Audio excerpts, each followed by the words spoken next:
Good afternoon. My name is Jim Powers.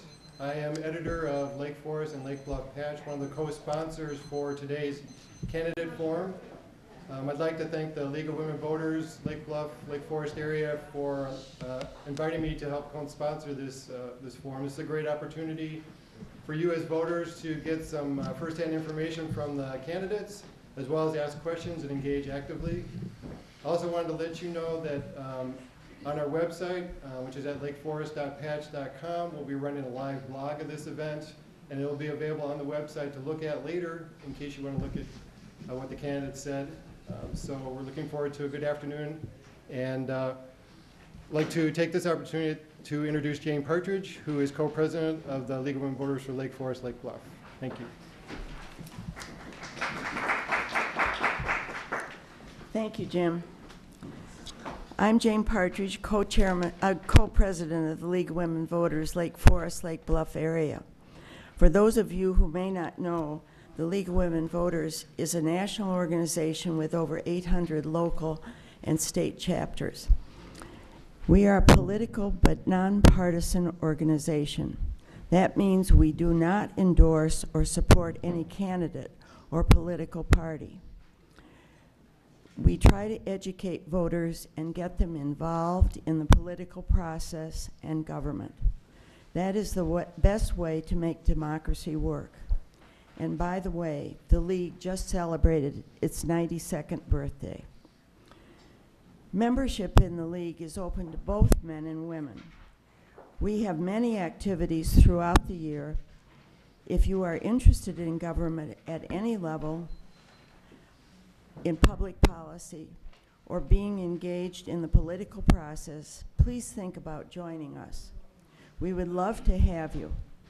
There are membership brochures by the entrance door, or go to our website, www.lwv-lflb.org, to get more information.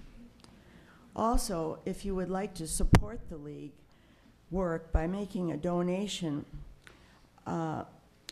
which will offset some of our expenses for putting on the forums. And there's a donation jar out by the door. We thank you all for coming. We are very pleased to be able to present this forum, which provides another perspective of the candidates, so you don't just have to depend on their printed materials or TV ads. In addition, on our website, we have a voter guide, which is comprised of brief biographies provided by each candidate. Local League chapters in Deerfield and Highland Park, Highwood, are co-sponsoring this forum with us, along with the Lake Forest Lake Bluff Patch and the Lake Forest Lake Bluff Senior Center. This program is being videotaped, recorded by our friends at Lake Forest TV, and will be shown on channel 17 or 19, and on our website and on YouTube. Now let me introduce our moderator for today, Kathy Tate Bradish. She is a member from the League in Evanston, and she will explain the rules and guide the forum. Kathy?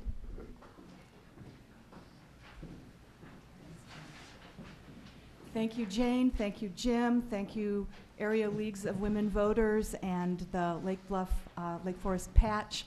It's really a pleasure for me to be here today. My job is basically as the enforcer. So I'll go over the rules. I want to make sure everybody understands, and that you also understand how to ask questions, because in this area of the country, our leagues always run with this particular format, but if you're unfamiliar, I want to make sure that you understand it. So first of all, noisemakers off. I used to just say pagers, now it's phones, your watch might beep, blah, blah, blah. Turn them off because it's disruptive. But a new rule that we've instituted this primary season, you are welcome to videotape personally or take photographs, but not to be in anybody's way. So I'd urge you, if you want to do that, catch a shot of your favorite candidate, or maybe even it's a relative, or whatever you'd like to do. Maybe you have a blog. Please go right ahead. Just if you can, do it from your seat, and if you can't, be sure that you're well out of the way and not disruptive to everyone. We have candidates have drawn for speaking order. This is the Republican primary for the Lake County Board, District 12. So as we've drawn, Mr. Helton will speak first, but Mr. Rummel will take the first question first. We'll flip-flop them until I inevitably make some kind of a mistake, and then you guys will straighten me out. Please also put a hand up if you can't hear us, if we have too much feedback, if we're too loud, if we're too fast. And actually, could my ushers put their hands up right now? All right, see those hands? You could also grab one of them if you'd like to let me know something, but that moves us right into how you ask questions. So you will have seen and perhaps have already filled out an index card, but if you would like a card and don't have one, you put your hand up. If you have written a question on a card, hold the card up. One of the ushers will take that card to the table in the back. They are league members. They are the card sorters, and they're looking for some very specific things. First is legibility, because I'm up here reading on the fly, and as I was introduced, I'm out of your district. I won't even possibly know how to pronounce names or know what facility you're referring to, so be sure that it's legible. We do not allow any personal attacks.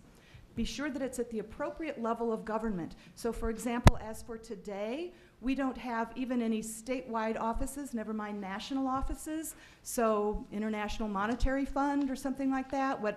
They're probably topics that are of great interest to you, but if they're not appropriate for this level of government, they won't be asked. So use your time to write a question for the right level of government. We look for duplication. We try to cover as many different topic areas as we can. You can indeed ask a specific candidate a particular fact-based question. Other candidates will also be given an opportunity to answer that question. Please hold your applause to the very end of each forum. That just allows us to speed along a little bit. And the candidates will be available at least in this first break and possibly longer, I'm not sure, but this is such a great opportunity. Grab them, grab their literature. You're getting a great sense of who they are, what they stand for, and as I said before, ask your questions. We almost never get through all of the questions, especially in these shorter fora, and if we don't ask your question, grab that candidate afterwards and, make them tell you what they believe. So with no further ado, we will start with the first 1.5 minute opener from Mr. Helton. Thank you. We're very fortunate to live in Lake County. Lake County has a AAA bond rating. We have a county board that's very fiscally responsible in that they have actually reduced the county budget by over $17 million. They're actually back to the amount of spending that took place in 2009. And I think we all know the increased cost of fuel and things like that. So I think we really been very well governed by Lake County. One of the things I want to do is create jobs. As I've gone door to door, I think jobs are important, and I think the way to do that is to work with our small businesses. It's nice to have the Abbotts and the large firms like that, but if you're going to create jobs in Lake County, the way to do it is with small businesses, the 5, 10, 15 people. And I think we need to aggressively recruit businesses to come to Lake County.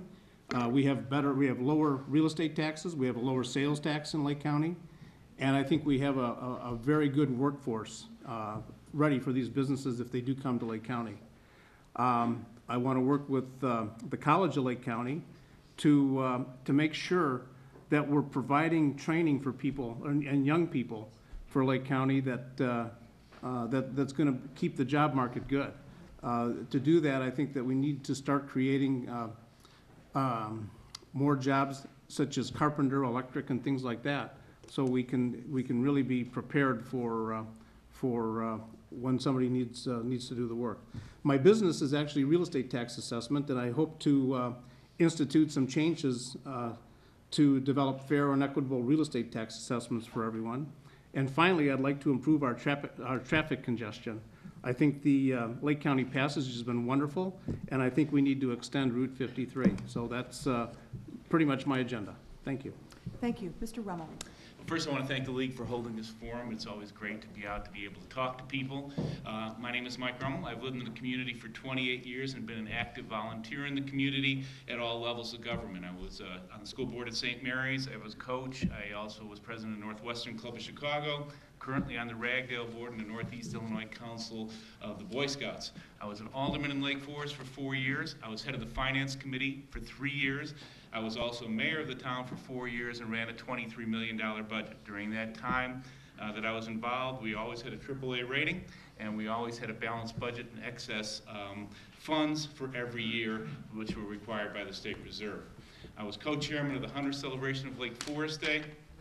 We worked to raise over $1.2 million to endow Lake Forest Day so it can go on for the next 100 years. I was also co-chairman of the 150th celebration, raising private funds to hold that celebration. I've worked in a number of levels of with the county government, with state government while I was mayor. I believe that my interactions with them gave me a good understanding of how government works. I look to increase public-private relationships that go on. We're sitting in one of them right now. This senior center was financed by the city, and the senior board paid for it. That's a win-win for everybody, and we came out with a beautiful building. I've also been an proponent of Route 53. I sat on a task force with Senator Terry Link when we originally. Oh. Well, I follow instructions. Evidently, I was extremely firm. I believe I'll make the executive decision that our candidates may finish their sentence. They just may not inhale to the point of breaking ribs and give us, you know, James Joyce stream of consciousness. I'm all for 53. All right, so now Mr. Rummel will take our first question first. What is your position on Winchester House? Should it be repaired, torn down, or a new facility built? And please discuss the financing. Well, Winchester House is a building, a farm that started in 1850 as a poor farm. It turned into a building in 1942 and then rebuilt again in 1970, which is the latest version we have. Winchester House has now been privatized as far as the care is concerned, and the county is looking at doing a building, and they have a task force started already.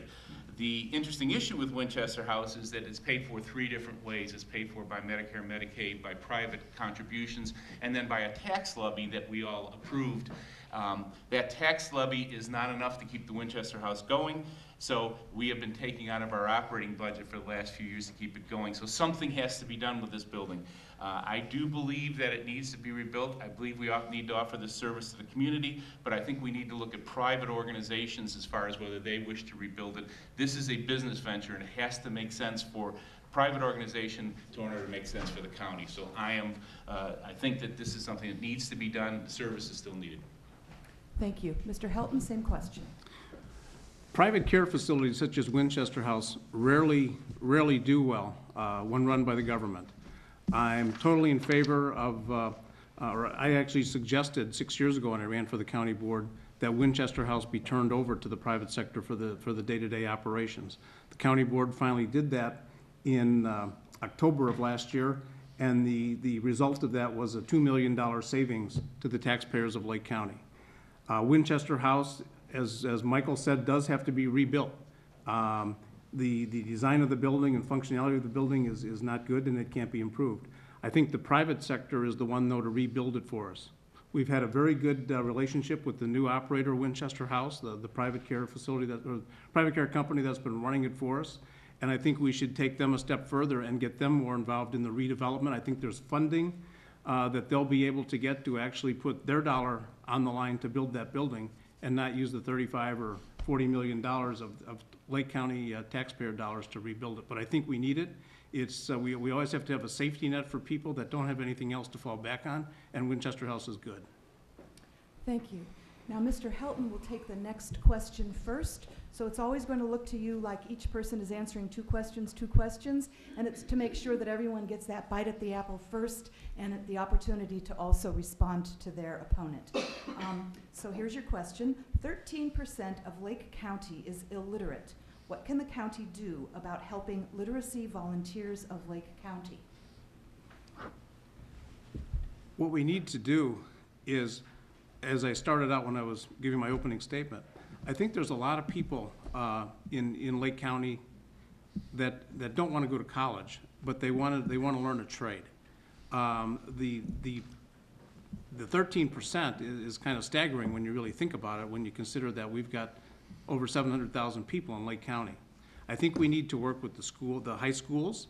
I think we need to develop programs that are going to do things. A lot of the residents aren't people that can't speak English either, that are illiterate, because I have had some familiarity with this question. So I do believe that we need to start some sort of tutoring programs or whatever it's going to be. We need to get College of Lake County a little bit involved. We need to work with the high schools in all the different areas to improve the literacy. And I think we need to really stay on top of this. Oh, I heard a buzzer. I thought that was my... Anyways, it's very important. Thank you. Thank you. I like the way these guys listened to the rules. Mr. Rummel. Could you just repeat the question real quick? Yes, of course. Oh, never mind. Go ahead.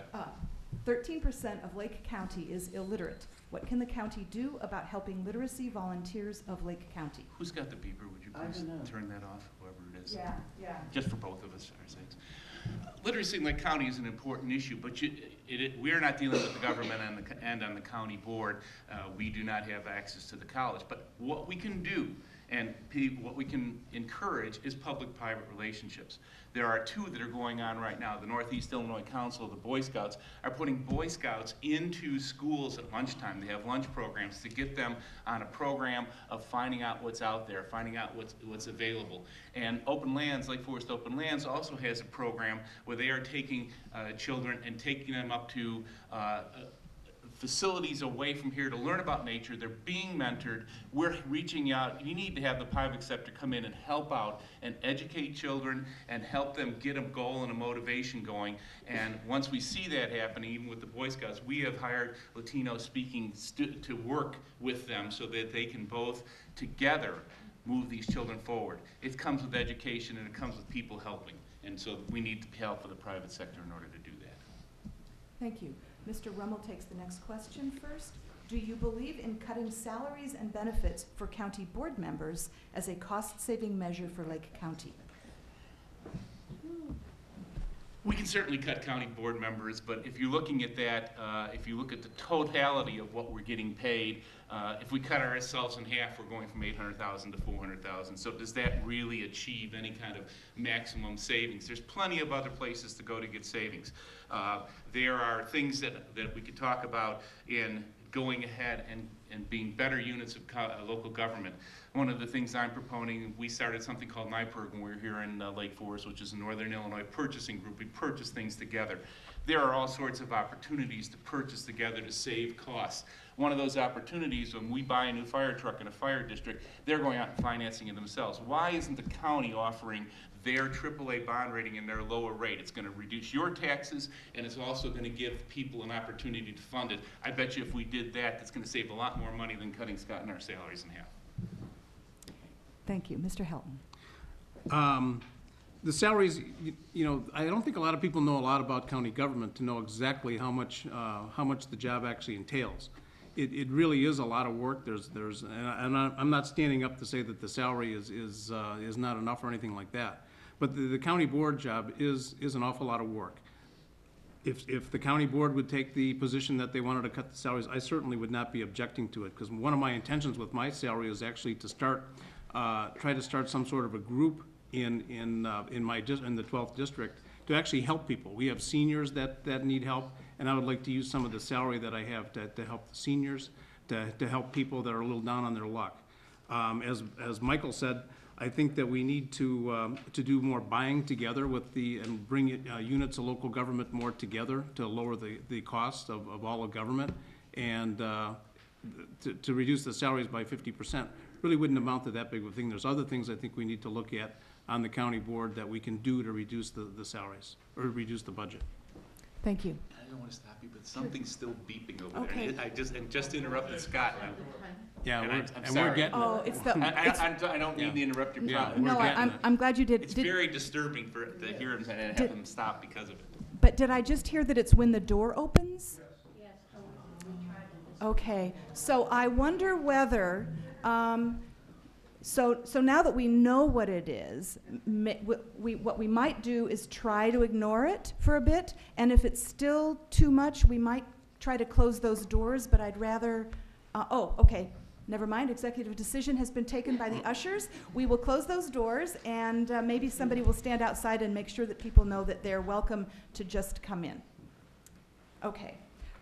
So Mr. Helton takes this question, and you know, this is, first of all, your county board people, they don't get to go anyplace, right? They don't go to Springfield, they don't go to Washington, D.C. These are the folks you really get to get your hands on and talk to through the course of their term.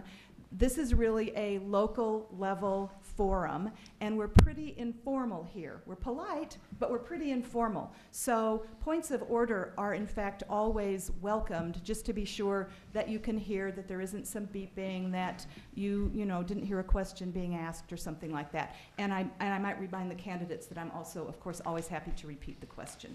All right, so here we go. Mr. Helton takes this question first. What would be your top 3 priorities once elected to the county board? My top 3 priorities, number 1 is to simplify the tax assessment system. That's the business that I'm in, and I believe we can simplify the system for the senior citizens, where instead of going to Waukegan to appeal your taxes, you can actually maybe, I would suggest we do that at the township offices. I think we should start doing it online. That'll be a cost savings, not only to the county, but it'll be a cost savings for the seniors to do that. Jobs is certainly one of the things, and we talked about that a little bit. I think we have to promote small businesses. We have to do everything we can to encourage small businesses to locate into Lake County. And third, I think we have to maintain the fiscal responsibility that the current county board has done so well. I think we're going to have to continue to find ways to work together with the units of local government, with purchasing or the services that they do. We've got more units of local government in Illinois than any other state, and it's got to come to an end. Thank you. Mr. Rummel. Well, the 3 things I think that are important: we have to attract and maintain businesses to Lake County. It is really important for our financial growth to get businesses here and to attract them to the county. The second thing I wanted to make local government more efficient. There's ways, as I indicated earlier, that we could all do joint purchasing to make local government more efficient. And then the third thing I think we need to do is work on how we're going to bring those businesses in, redo zoning. Some of our zoning laws are antiquated that make it very tough for businesses to start here. So I want to try to get those changed immediately. Those would be my top 3 priorities. Thank you. Mr. Rummel takes this question. What should be done with the Fort Sheridan golf course? Should a golf course be built, and how would it be funded? As mayor of Lake Forest, I formed the original task force on the golf course, and we got together with Highland Park and Lake Bluff. We all had local courses. To build a local course there would be killing the local our courses. So you don't want to have one local government put another local government out of business. However, we do need to reach out to the people of Fort Sheridan. It is open space. It's beautiful. And I met with the people who did not respond to the RFP, and the 3 interesting facts that I found out is: 1, there's the same amount of golfers there are today, but 25% more golf courses. 2, it economically doesn't make sense, and as I said, as a businessman, you look at any venture and say, if it makes sense, then we'll do it, and it doesn't. 3rd, and the most interesting fact is, it doesn't fit. You can't get an 18-hole golf course in there, so we need to reach out to the residents, have a survey to show them that open lands is just as important as a golf course, that will retain their value, and then I believe we need to move forward together to work with government bodies to make this to make the restriction go away. Thank you. Mr. Helton? Well, the golf course has been a hot topic if you live over at Fort Sheridan. Initially, when the golf course closed, it should have probably not been something that the county tried to do. They probably should have put it out to bid back, you know, when the Fort Sheridan golf course closed originally, and let the private sector build it, design it, build it, and operate it for the county, because $30 million is what the last cost was to build this golf course, is something that I don't think non-golfers in Lake County want to spend their money I am totally in favor of the way it is now. I think the walking trails, there's more people, you know, that can use the walking trails and enjoy the views of the lake. It's great the way it is. And I don't think that we should spend the taxpayers' dollars on anything at Fort Sheridan for a golf course right now. I think it's just, as Michael pointed out, there's 5 golf courses within, you know, a short area of the Fort Sheridan proposed site, and I just don't think we need it. Thank you. Folks, we could use some more questions up here.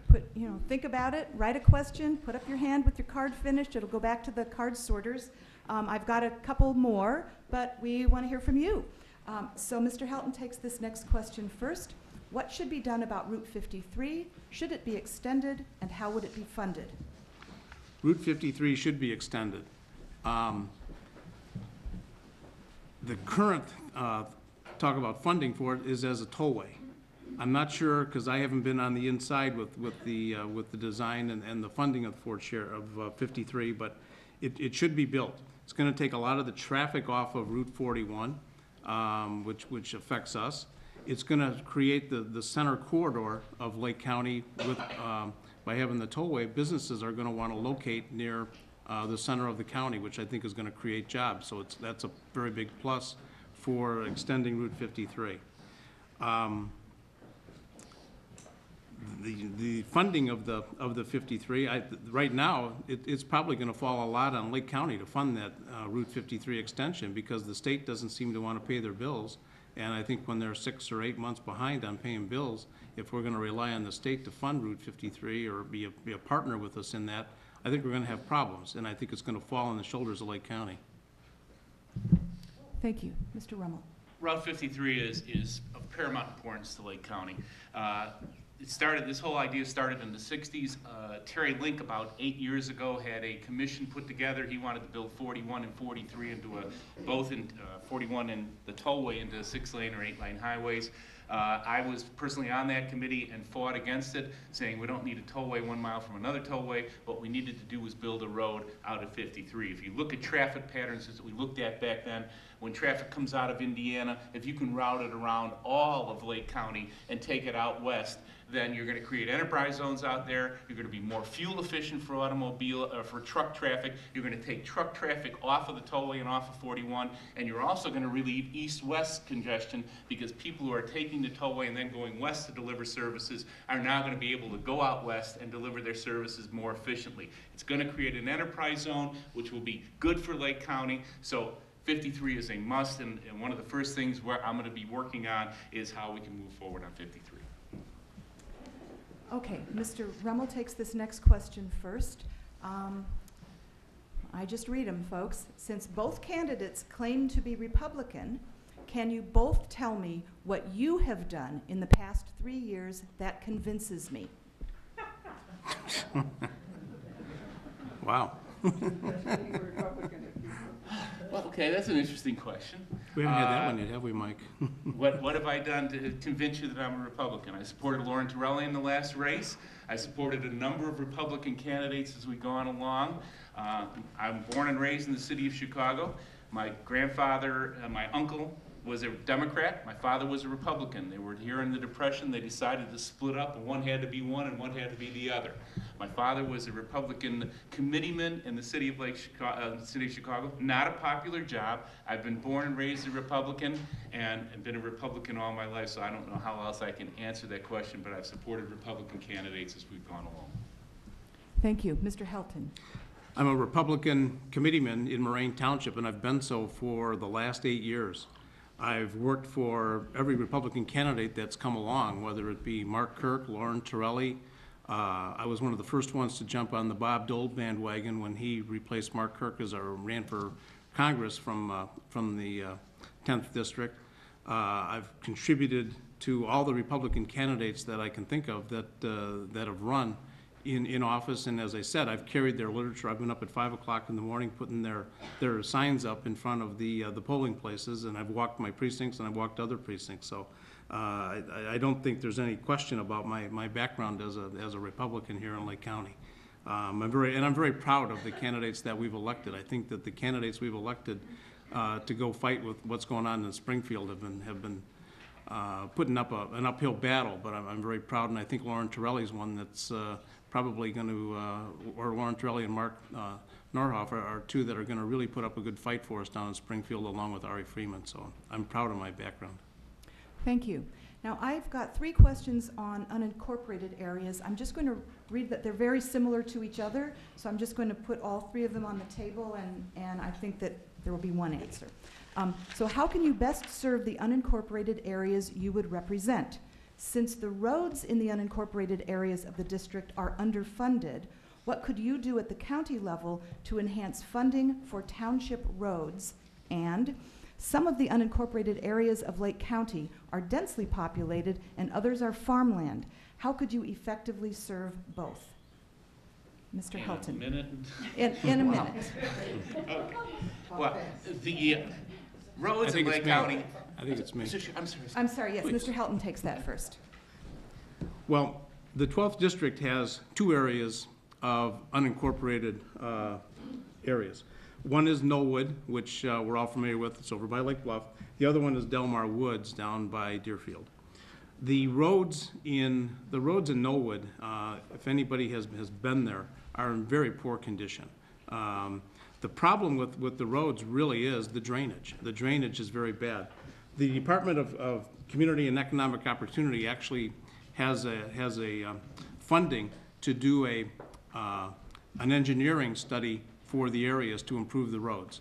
And I think that's the #1 thing we have to do for the unincorporated areas. They're not like Lake Bluff or Lake Forest, where they've got an engineering department, you know, at the City Hall. So I think the first thing we need to do is develop a plan for engineering for the roads and get the drainage right. Because if you build a new road now with poor drainage, the road's it's not gonna last 15 years like a normal road would last when you rebuild it.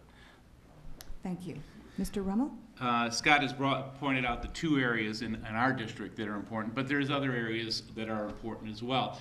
What needs to be done is what we did here in Lake Forest. There are funds available to do coring on the roads to determine the life value. Once you have facts, then you can go be an advocate for anyone. And going out and having the facts of these roads, their useful life is over, these roads have been cored, and they're not going to make it, then you can go down and talk to Springfield, you can talk to the state, depending on where this road is, or you can look at the county and say, this is a priority, this is why we need to do it. Facts will get you more attention than just saying the roads are bad, and why are they bad? Well, we don't know, but they're bad. So we need to have those facts in our hands. We need to go out and be advocates, and the costs to get those availability of those studies are available through other sources. So let's get those done and get them on. Thank you. Mr. Rummel, why can't the Sheriff's Department patrol the forest preserve instead of the forest's private patrol? Wouldn't that save money? The Sheriff's Department is already stretched thin, and for those residents of Knollwood who know about this, because they are represented by the Sheriff's Department, they could have a 20 or 30-minute response time, and on the way from one place to another, they could be waylaid on a response to a non-important call. So what needs to be looked at is how you're going to, first of all, separate those people, and then the second thing is, do we need the forest police, and is there another level of administration? When we originally talked about cutting our salaries, how about taking another level of administration off for the forest police and maybe hiring more policemen that will do both jobs? I believe that can be achieved by working together, and that would give response times. And then the other thing I'd like to see done is not add necessarily more policemen, more sheriff's police, but put them in different locations, have different substations where they're working out of, so they're closer to areas, so they're not responding from Long Grove to Knollwood to come to a incident. They're in the Knollwood area, and they're going to incidences around there. Thank you. Mr. Helton? The county sheriff's office currently has 5 substations or 5 sub-areas that beats that they have the sheriff police divided up into. I think we should revisit that. These beats were designed many, many years ago, and I think as the population has changed and more and more houses have been built, I think we really need to take another look at that to see if they're being properly utilized for the people that use the sheriff's police now. The Forest Preserve Police Department, I think that we should take a look at that. I'm sure that that some of the, that they should be incorporated, they should start to work together. I'm sure the dispatching for the Forest Preserve Police is different from the sheriff, so it does create another level of government that we probably don't need.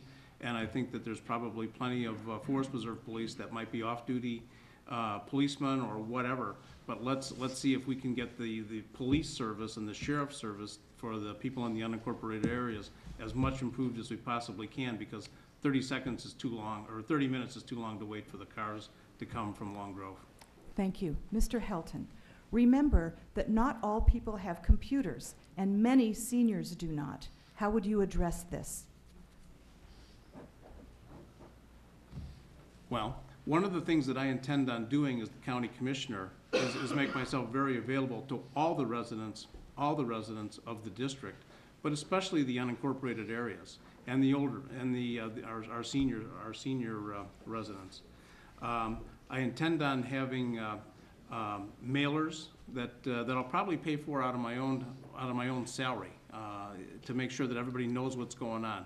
I intend on having local meetings in the different areas, whether it be Knollwood or Lake Forest or Lake Bluff, to tell everybody and to make sure everybody is aware of all the county things that are going on, because there are a lot of county things that go on a regular basis, and I don't think people really know sometimes all the different things the county does.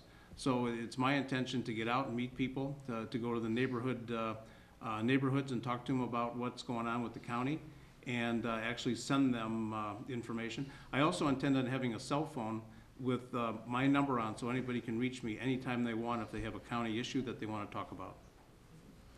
Thank you. Mr. Rummel? I think communication is key, and I think we have relied too much on the internet and the ability for people to do that. There's a newsletter that's printed by all our reps right now, but it's only on the internet. If we have to, and what I think we need to do is be more accessible.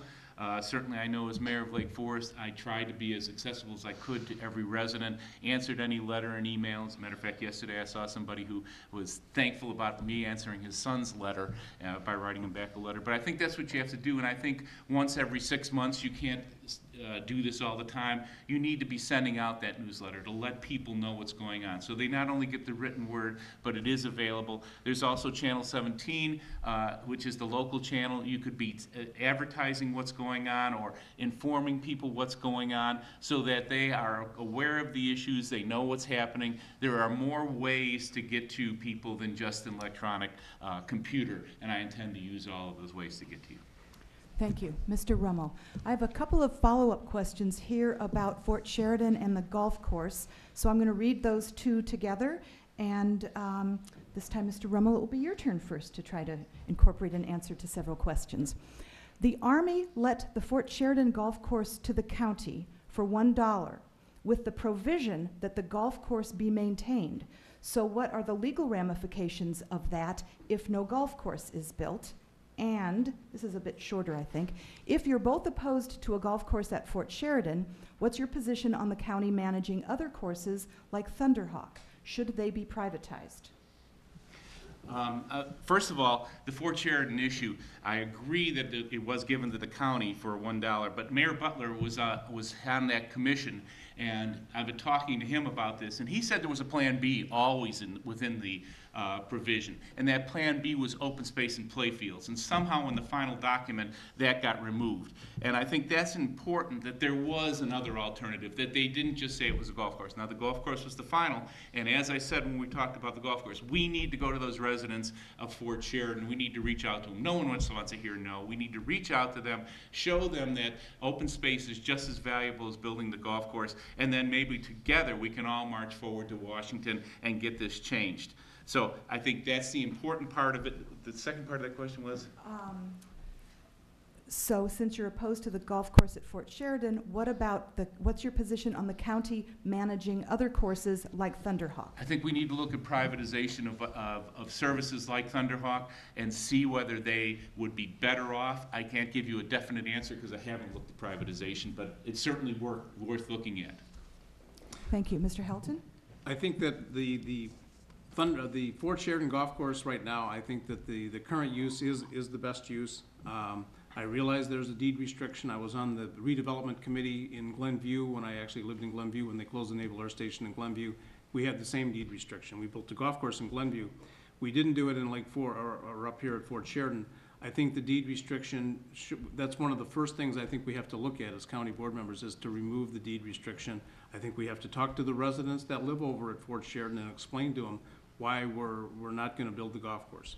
The privatization of the Lake County golf courses, Lake Forest just privatized their golf course, Deer Path. There was substantial savings to the operation of the Deer Path golf course. And I think the same would be true at Thunderhawk. I play golf at Thunderhawk with some of my friends on the holidays, and on the 4th of July, there was maintenance workers from the county out trimming trees on a Monday, and I can't imagine that that was a very economical thing to be doing. So, yeah, let's privatize that too if we can. Thank you.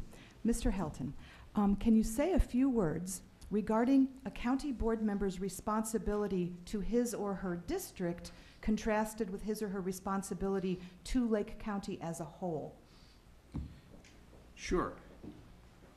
The county board member is the resident of the 12th district. This is your voice in Waukegan.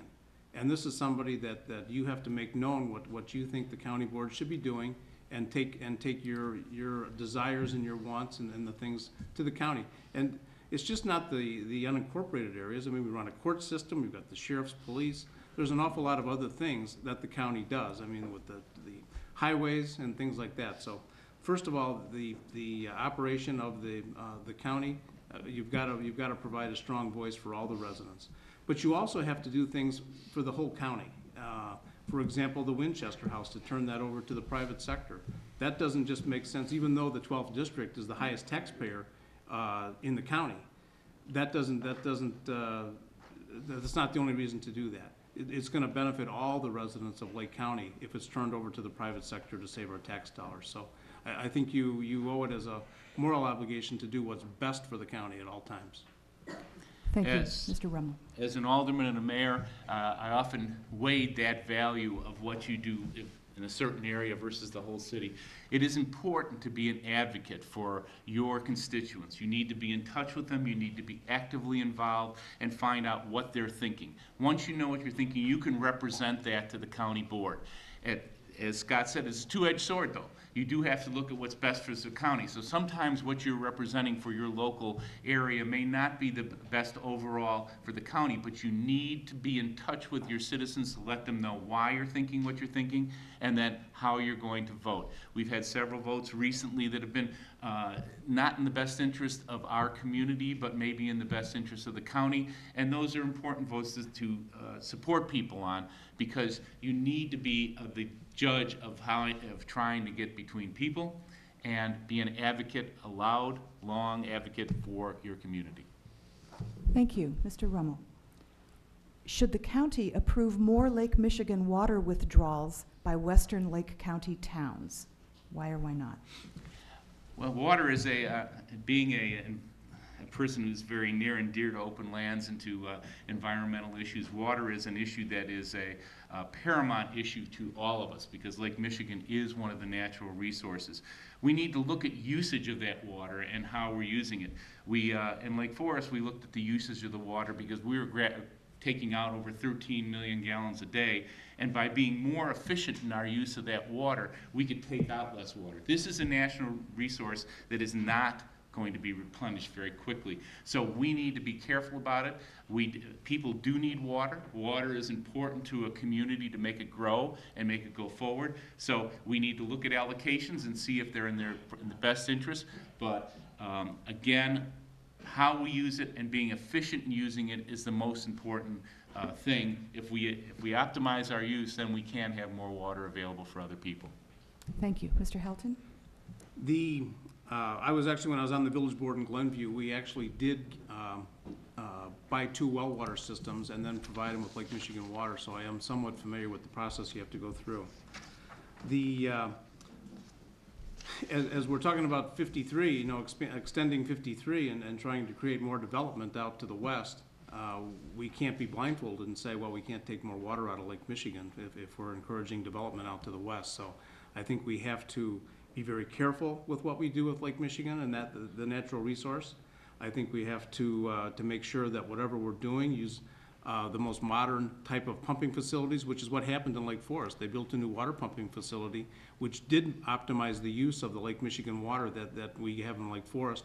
And I think we have to continue to think along those terms as we try to get more development to take place out in the western part of Lake County. So I think we're going to have to be careful with the type of pumping stations and how we use the resource, but I think that we're going to have to take a look at it.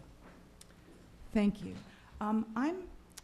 Of course, you all listened to me, and now I've got more questions than I can get to. Before, I was nervous that I'd run out of questions before I ran out of time. So we're going to take two last questions, and I think that we might run over by a couple of minutes and then possibly start the next one, but there are a lot of questions here. So Mr. Helton takes this next question first. The courthouse in Waukegan is short of courtrooms. Do we remodel, knock it down and build a new building? And where will the money come from to do either of these? I was on jury duty in October, so I'm familiar with the courthouse up in Waukegan. And as I sat and watched, was sitting waiting to see if I was going to be chosen for a jury, I couldn't see the judge. When I moved to a different spot, I couldn't see where the jury box was. So the facility, it was the old jailhouse for Lake County, and it's not very conducive for use as a courthouse. There are some proposals already to redo the courthouse. The building that we have, once again, similar to Winchester House, probably cannot be modernized and made into a courthouse. So I think we're going to have to take a strong look on the county board at maybe rebuilding that courthouse. And it's just starting to, the county is just beginning to do some research on a new courthouse. I'm not sure if it should continue to be located in Waukegan, if maybe we should build two smaller buildings so they're more centrally located for everybody to use. Thank you. Mr. Rummel? The courthouse is an issue, and it is one of the issues that either of us will face as we go on. What do you do with double booking? The judges are using a courtroom half the morning for one day, and then another judge is using it in the afternoon. It leads to confusion even of jurors of where they're supposed to go and how they're supposed to do things. The question of whether we build a new courthouse or not, that's another tax, it's another referendum, it's another issue that the voters are going to have to face. The courthouses don't get magically paid for. We're going to need to either have a referendum, have it approved by the citizens, or we're going to have to come up for an alternative method of how we're going to pay for that. But something needs to be done with this. I don't think anybody has studied it enough to know this is an answer or that's an answer at this point, but it is something we're going to have to deal with, and it's something we're going to have to deal with during our terms as county board members. Thank you. Mr. Rummel, should forest preserve land be traded in order to expand roads, the Waukegan Airport, or for ball fields? ... Okay. Forest preserve land is valuable. One of the beauties of Lake County is the fact that we do have the forest preserve here, and we are who we look like. However, having been involved with the forest preserve in a number of issues here in Lake Forest, there can be a trade-off. Do we want to not propose to expand the airport because we don't want to give up forest preserve land? No, but the question is, the airport's a profit-making venture, so can't we have a trade-off, sort of like the Army Corps of Engineers does? If you're going to build something and you're going to ruin a wetland, then you need to go out and buy twice the acreage or 3 times the acreage somewhere else to do that. We can trade land. Profit organizations who need land to expand can be traded off with nonprofit traded off with other lands, so we can continue to expand within Lake County, continue to have the funds to expand open lands within Lake County, but also serve for the growth of the industry that needs to do it, like the airport, because the airport serves a number of our major corporations here, and they're very happy to have that. Thank you. Mr. Helton? I think the forest preserve land could be traded also. That's actually my background, is I'm a real estate appraiser, and that's one of the reasons why I really looked to run for the Lake County Board, is because of my background. It'll be very unique on the county board having an appraisal background. I think there are types of land that if it's going to help the development or expanding the airport, and we're talking about running Route 53 to extend or expand business, then we really have to take a look at how we can best do that. And in some instances, it's going to be to trade land, whether it be wetlands that we have or whatever, to make better use of development and to encourage development. One of the things that I've seen is there's a lot of drainage problems, and I think we can use some of the wetland areas where we already own land to correct some of the wetlands or some of the drainage problems that we have. And I'm fully in favor of doing things like that with our land. Okay, we're about to go into the 1-minute summary from each candidate. Mr. Rummel will speak first, but first I would like to read a card that came up to me with several exclamation points, which says, "Thank you to both of you for running a positive campaign centered around the issues." So, on that note, Mr. Rummel, 1 minute, please. First, again, thank you to the League of Women Voters for having this. It's been really wonderful to be here and talk about issues, and I thank Scott for being able to sit and talk about issues. It's been great. I have my experience being both mayor, alderman, running a $23 million budget, being involved in a number of projects here within the city that have come in on time, on budget, including the water plant we talked about, including the MS building that was built out west, including the senior center that you're sitting in. I've had the experience, and one of those things is I've had experience dealing with local government, dealing with the local government entities. I was dealing with the Forest Reserve. We got them to actually be our partner and pick up another area of the Middle Fork, and we got $1 million from the Forest Reserve. So I know how the people involved. I have experience in doing it, and I believe that I'm the best candidate to be on the county board. Thank you. Mr. Helton. I've also got experience as an elected official. I served 12 years on the village board in Glenview, so I know what it's like to have a AAA bond rating, because we have that in Glenview. I know what it's like to balance a budget and to bring things in on target when you have your costs. So one of the things that I really want to do is, this is a job that I really set out for 6 years ago when I actually ran against the retiring county commissioner. I've paid a lot of attention to the county board. I think I'm very familiar with all the issues and the things that are coming along in the county over the next couple of years. This is a job that I really want to do. As I said, I intend on being available to everybody with, whether it's with my address or coming to your house to talk to you about these things. This is important, to have somebody that's easily accessible to everyone. And this is a job that I think is of utmost importance, because Lake County has a $500 million budget. A lot of people don't realize it. You pay attention to what's going on in Lake Forest, and you kind of lose track of what's going on at the county. Thank you. Could I please have a really big round of applause for your Republican primary candidates?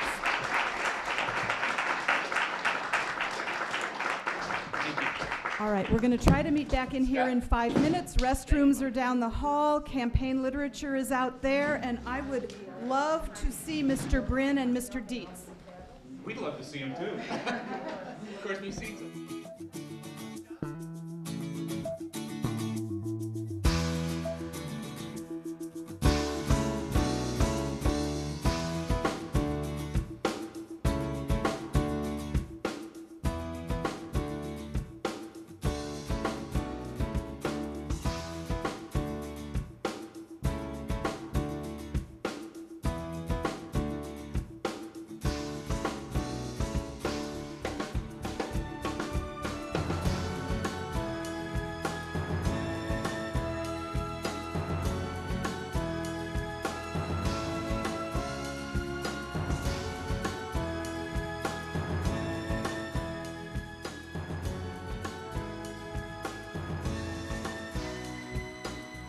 Okay, ladies and gentlemen, here we go. I'm just going to do a quick summary of the rules.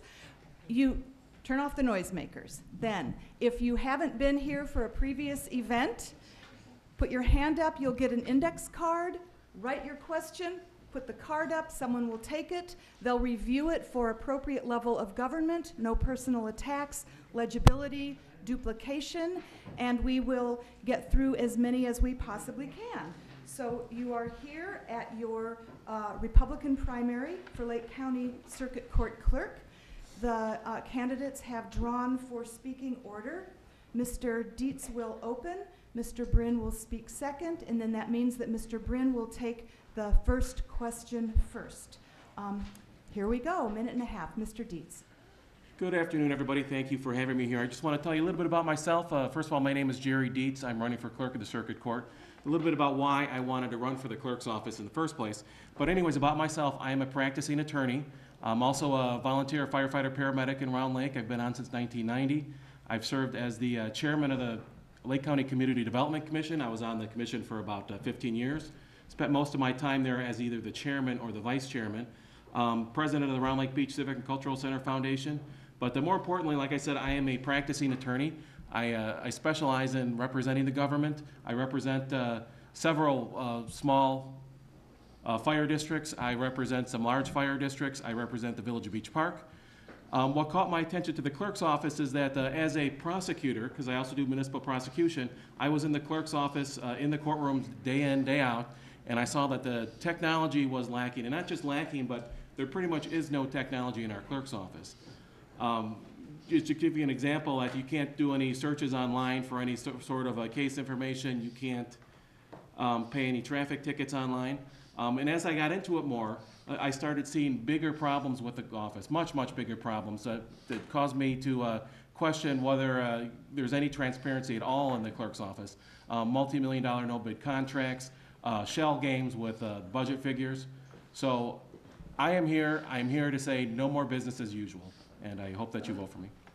Thank you. Mr. Bryn. Good afternoon, everyone. Thanks for your invitation to come here today. My name is Keith Bryn. I'm currently the Chief Deputy Clerk of the Circuit Court, and I'm running for Clerk of the Circuit Court. Our current clerk, Sally Kaufelt, has been overwhelmingly elected by us 8 times now, and at the end of 2012, she's retiring. Before I came to the Circuit Clerk's office about 3.5 years ago, I was an attorney and in the business world. And Sally was looking for someone to bring in as her chief deputy from outside the office, someone with a different perspective from the private sector, someone who essentially was a customer of the office, as I was as an attorney. So when she brought me in, first I learned what it was to be a chief deputy, and I learned how to be a deputy clerk in the office. And then I started looking at what our office could do better. We are the statutory record keepers of the court system, and we maintain and deal with all of the multi-millions of dollars that go through the court system. Well, technology is the focus. My vision for the office is to improve upon technology, and we've already begun.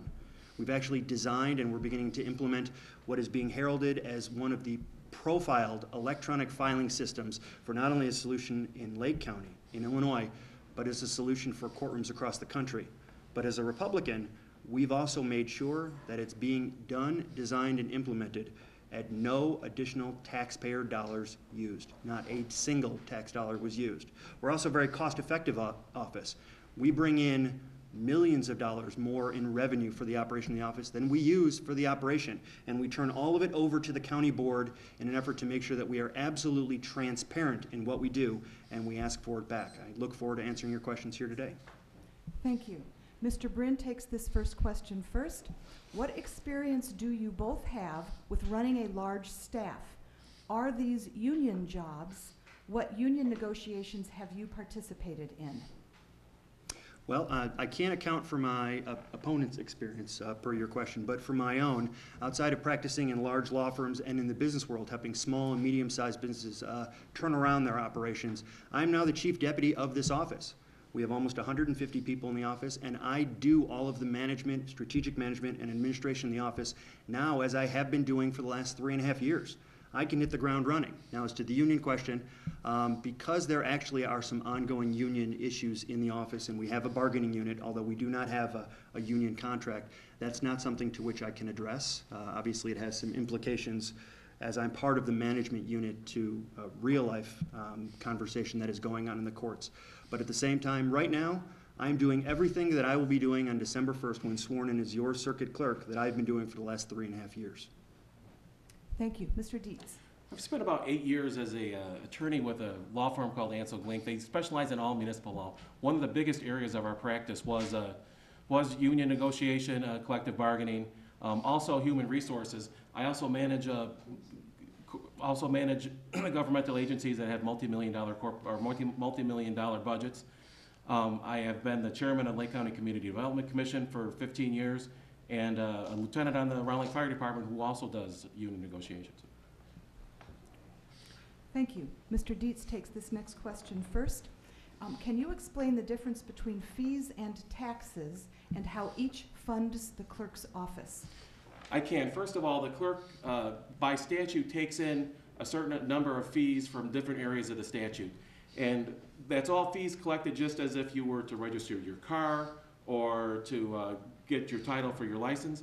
and then the clerk's office gives that money to the county, and then the county actually takes it, separates it, and then gives whatever the clerks ask for their budget back to them. While there is no tax dollars in it, where the difference does come in is that if, let's say that the county or the clerk's office goes over what they bring in, well, then they have to use tax dollars to pay for whatever they couldn't afford to pay for in the first place. So yeah, if you say there's no tax dollars, well, technically, if you spend enough, you're going to spend your tax dollars anyways. So that's the difference. It's my goal to actually only spend what we bring in and no more. Thank you. Mr. Bryn? Yes, that's actually, his evaluation is at least partially correct. We are funded by statute via the Supreme Court, County Board, and other ordinances and laws that essentially when someone comes to pay for court services, they pay us. Those funds are used to defer numbers that essentially the County Board has to use to fund our office. I can tell you very proudly that as the Chief Deputy, I did our last budget for the office, and continuing with the accountability that we have and transparency we have for the office and have over Sally's entire term, we are a profitable office. Now, profitability is not something that a government agency should ever seek to be, but by the straight definition of how much do we bring in revenue from those fees and fines and costs for the operation of our office versus what we spend, we proudly spend a lot less than we bring in every year for our operations. We never, ever have to ask for tax dollars from the county board for the operation of our office, and I can promise you that that will continue when I'm circuit clerk. Thank you. Mr. Bryn takes this next question first. Should changes be made for child support, particularly in light of high-profile cases in our county? What would those changes be? Well, we are mostly a non-discretionary office. So essentially as the record keepers of the court system and those that maintain all of the money for the court system, we really don't have a lot of power or discretion or decision-making when it comes to those processes. Now, the people you want to look to are going to be the folks who are making your laws, your state representatives, your state senators, your people at the state of Illinois. Those are the people who really will be dealing with everything that goes on with the child support system. Now, we are doing something and working with the Waukegan Township Workforce Development Process and others, including the state's attorney and their child support division, to try to see how we can best use court resources in general to make sure that people are employed, that people can actively participate in the system, that we can cut down on some of these cases. But when it comes down to, I think, the essence of your question, what can we do to improve the child support system, we're really, unfortunately, not in a position to make that kind of policy, and that's something that is done downstate. Thank you. Mr. Dietz? And I would agree with that, and rather than reiterate that most of those comments, it's really beyond the circuit court clerk's job to kind of change the way we do child support, but there are things that, you know, maybe we could advocate for. I mean, if you want to pay your child support, you actually have to go in, you have to get an order from the state's attorney and then go pay it. Well, it'd be nice if these people could actually go and pay it at the branch court, so they didn't have to travel all the way to Waukegan.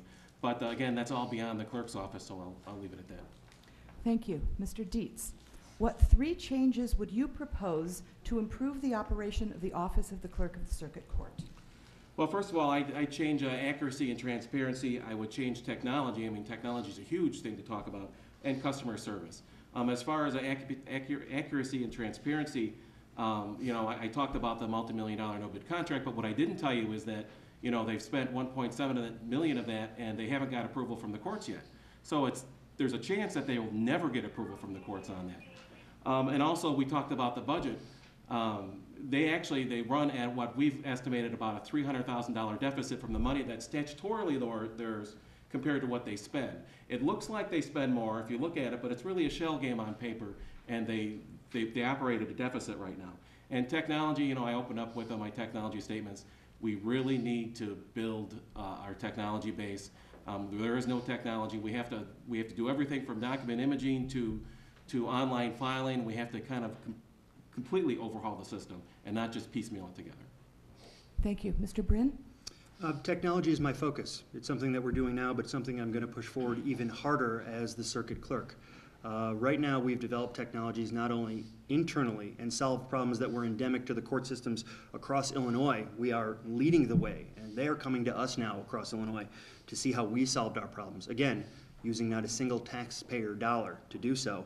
But also we're moving forward on things like e-filing, which in a bigger, broader sense of a technological architecture can be used to do anything online with direct real-time access to our system, which again is a very novel thing when it comes down to improvement in technologies in courtrooms across the country, which is why it's being profiled as a solution, not only for Illinois, but for courtrooms across the country.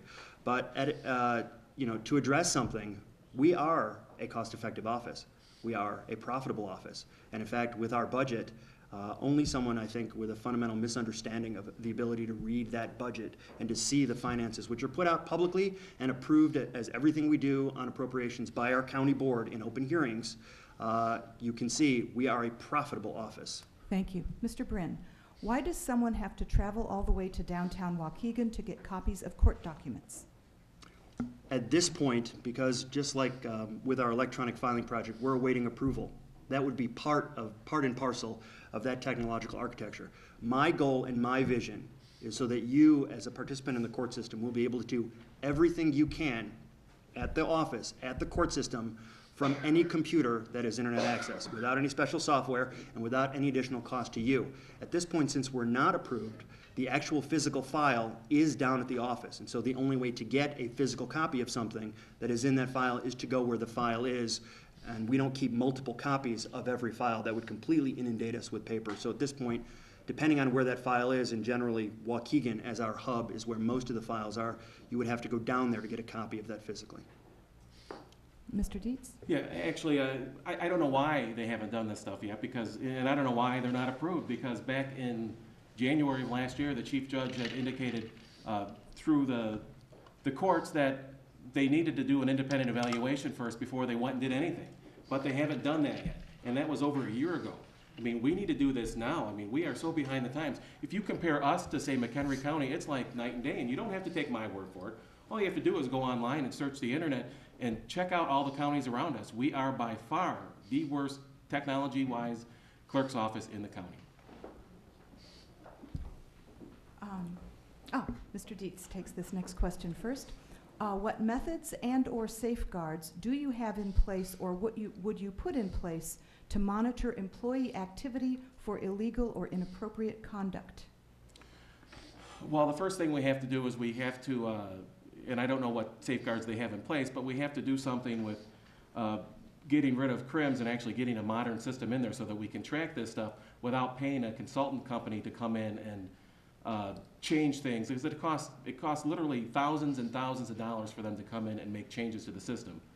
So one of the first things we need to do is upgrade the system to fix the security problems, and then to make sure that we don't have employees that are working for us that, you know, have felony convictions. So. Thank you. Mr. Bryn?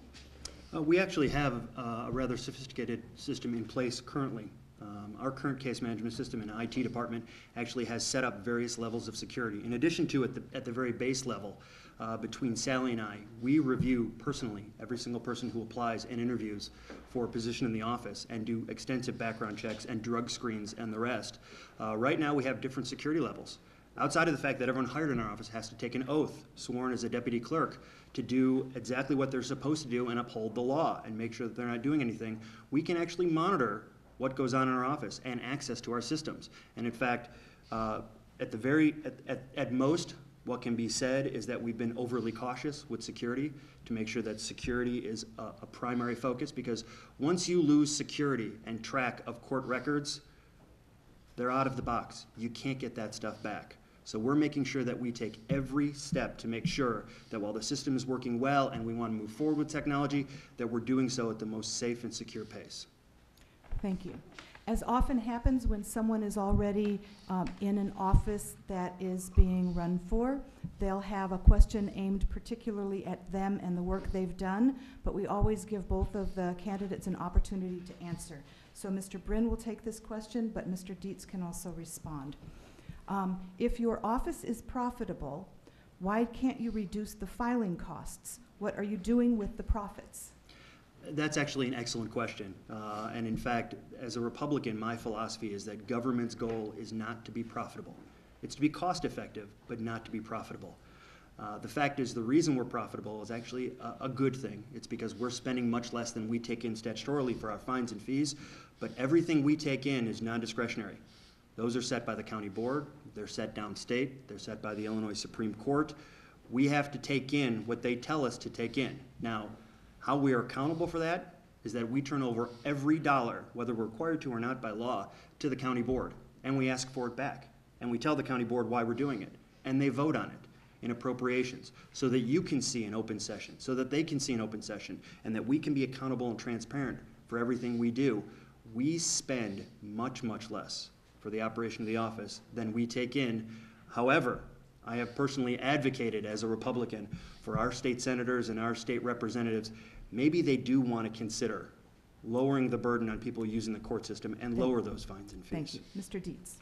Well, I'm going to start with that last point because just a few months ago, they went to the court, to the county board and asked for a 71% increase in the court monitoring fees. 71%, from $7 to $12. I mean, for an agency that's profitable, I don't see how you can actually go in and ask to raise the fees and then come in and say, oh, we're going to ask to lower the fees. And as far as their budget is concerned, they can't count money that's not theirs that should go to another agency as their money and their revenue. So that's the first thing, is we have to, transparency-wise, we've got to clear up that, hey, this is not our money, this is our money. And then budget-wise, we need to come and be zeroed out at the money that we take in that's our money, and not money like court security fees or the fines that go by statute, by Supreme Court rule, to the county. Thank you. We had actually a pretty short amount of time allocated to this particular race. I'm going to ask a follow-up question, even though we're running over on our time a little bit. So I've got one follow-up question to ask, and then the candidates will give us their summary. And here is the question. Mr. Dietz, and I have to say I'm not sure if a specific one, anyway, I'll stop talking. What is the multi-million-dollar no-bid contract you are referring to? Mr. Dietz? Absolutely. Back in July of 2010, they entered into a $2.3 million no-bid contract with a company called URL. And I say no bid because they didn't solicit any proposals, and it was only to do an e-filing system on a small section of the system, and not really to say, hey, geez, we've got an old system. The old system I'm talking about is the case management system. It's called CRIMS. It was written in COBOL. We purchased it in 1992. It didn't go live till 1998.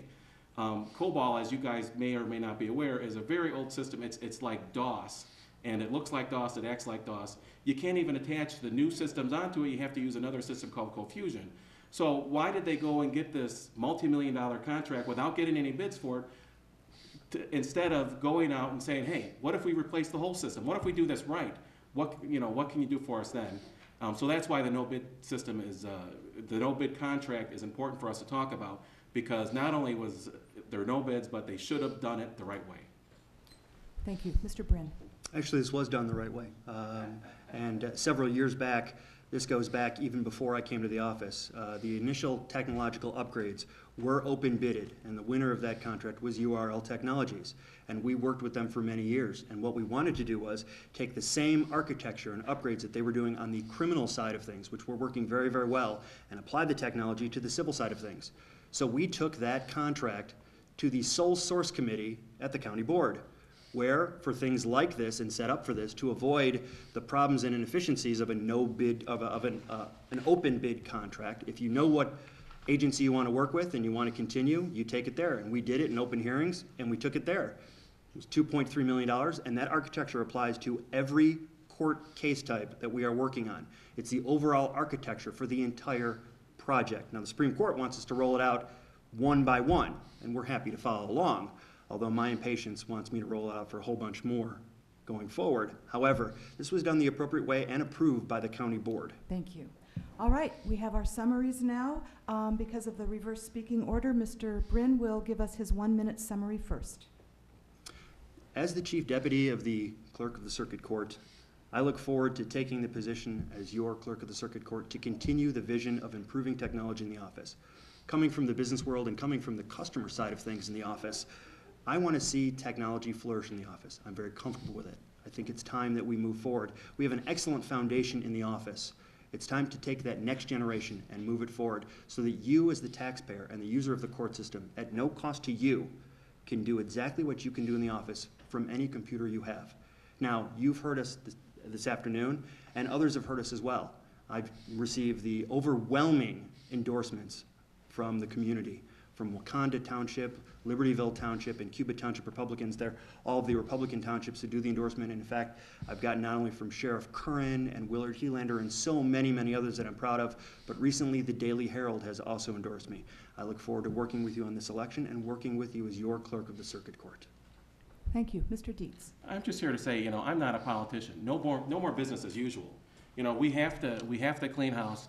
You know, how can we be transparent if we're still hiding all this information? And you don't have to take my word for it. Every single thing I've said to you has either been in the newspapers, the Daily Herald, or by administrative order. Everything I've said to you is all true, and I am here to change this up and to clean house and no more business as usual. Thank you. Big round of applause for your Republican candidates.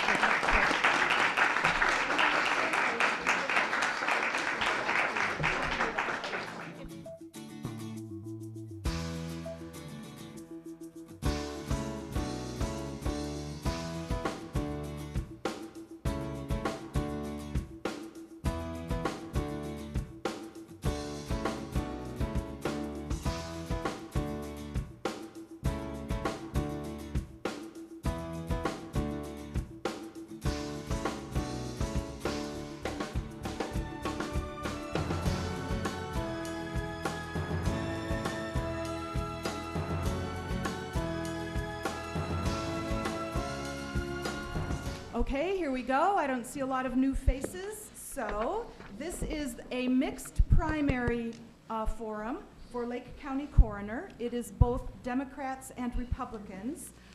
One of our Democratic candidates is not here.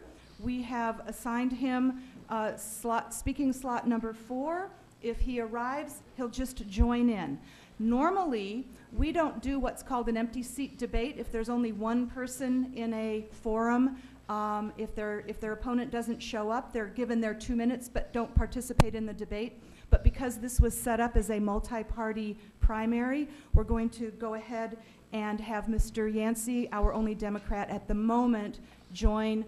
He'll answer questions. We are experienced at that, the team and I, and so we'll just answer the questions as they go. And as before, sometimes a question will be aimed at a particular person. Everyone will be given an opportunity to answer. And if you don't quite understand what's going on with the cards because you just came, you get one, you write your question on it, you hand it to one of the people wandering around, and ultimately they bring it up to me. If it's not a personal attack, correct level of government, legible, and not a duplication of something else. And then we get to as many as we can in the time that's allotted, and we are supposed to end this one at 3:30. We might again run a minute or two longer if I have a lot of questions, and otherwise we will proceed. We'll get ourselves back on the schedule. So we've drawn for order. And another thing I need to say in some of these, the League of Women Voters doesn't ever use an honorific, a title. So for example, if we had an incumbent senator, I would not refer to him or her as senator, likewise doctor, etc. And with that, Mr. Cooper will give the first opening statement, 1.5 minutes. Thank you for having me. I'm Dr. Howard Cooper, and I'm running for Lake County Coroner. I want to bring my unique experience and management skills to the office of coroner. I've been practicing dentistry in Gurnee for over 20 years, and I live in Bannockburn. I've actually lived in Lake County for over 40 years. In addition to my dental practice, I'm a member of the Disaster Mortuary Operational Response Team Weapons of Mass Destruction, DMORT WMD. DMORT is a federal level response team designed to provide mortuary assistance in the case of a mass fatality incident. On September 11, 2001 at 11 a.m., I was contacted by my deputy commander and asked if I could go to New York to identify victims of the World Trade Center disaster. The following day, my team and I were flown to New York by the Air Force on a C-130 with 2 F-16s by our side. I worked at Ground Zero in the medical examiner's office and spent weeks on the ground helping to identify our lost loved ones and heroes. In 2005, I was deployed to New Orleans with the WMD team, and I spent 5 weeks recovering, decontaminating, and identifying victims of Hurricane Katrina. I've been involved in forensics for over 20 years, and I have worked with coroners and medical examiners across the country identifying victims using their teeth. Once elected, I will make death prevention a priority. This is what I truly believe the coroner's office is about. As coroner, I will spend my time with young people at our county's schools and talk to them about the dangers of texting and driving, drinking and driving, drugs, suicide, and other risky behaviors. I will also ensure that our office treats families of the deceased with compassion and respect during their time of grief. Thank you. Thank you. Mr. Newton. Good afternoon, and thank you for having me. Thank you for taking time out of your day to come and watch and learn about the candidates running for local office. My name is Steve Newton, and I'm running for Lake County Coroner. I started my career in public safety at the age of 18. I came right out of high school, joined the local fire department, became a paramedic, and I served 10 years as a firefighter paramedic. Towards the end of my career there, I was on a major crash scene where I got to work hand in hand with the coroner's office. That showed me that the good mix of criminal justice background and education that I had, coupled with that of my medical experience for being a paramedic for 10 years, was a good mix within that office. I applied and shortly thereafter was hired by former coroner Barbara Richardson. I served as a deputy coroner in the office for 3 years, at which point in time I was promoted to chief deputy coroner. I remained in that position until 2007. Currently, I work for the Lake County Sheriff's Office. I'm assigned to the Court Security Division, and I look forward to getting your vote and bringing back respect, compassion, and integrity to that office. Thank you. Thank you. Mr. Yancey. Good afternoon. My name is Artis Yancey. I am your Lake County Coroner. I am your Lake County Coroner. It is indeed an honor to be the Lake County Coroner. A little bit about myself. I spent 20 years, or plus 20 years, at the Waukegan Police Department, where I worked my way through the ranks, where I retired in 2010 as the Chief of Police. I was a candidate for the coroner's office after my predecessor left office, and I was selected by the county board unanimously to fulfill that office. Some of the things that we have done over these last 10 months that I've been in office, everyone knows about the mess. Everyone knows about the mess that the office was in. Since then, we have implemented a computer tracking system where every decedent, every piece of evidence, every piece of property that comes through the coroner's office is now tracked and in computers.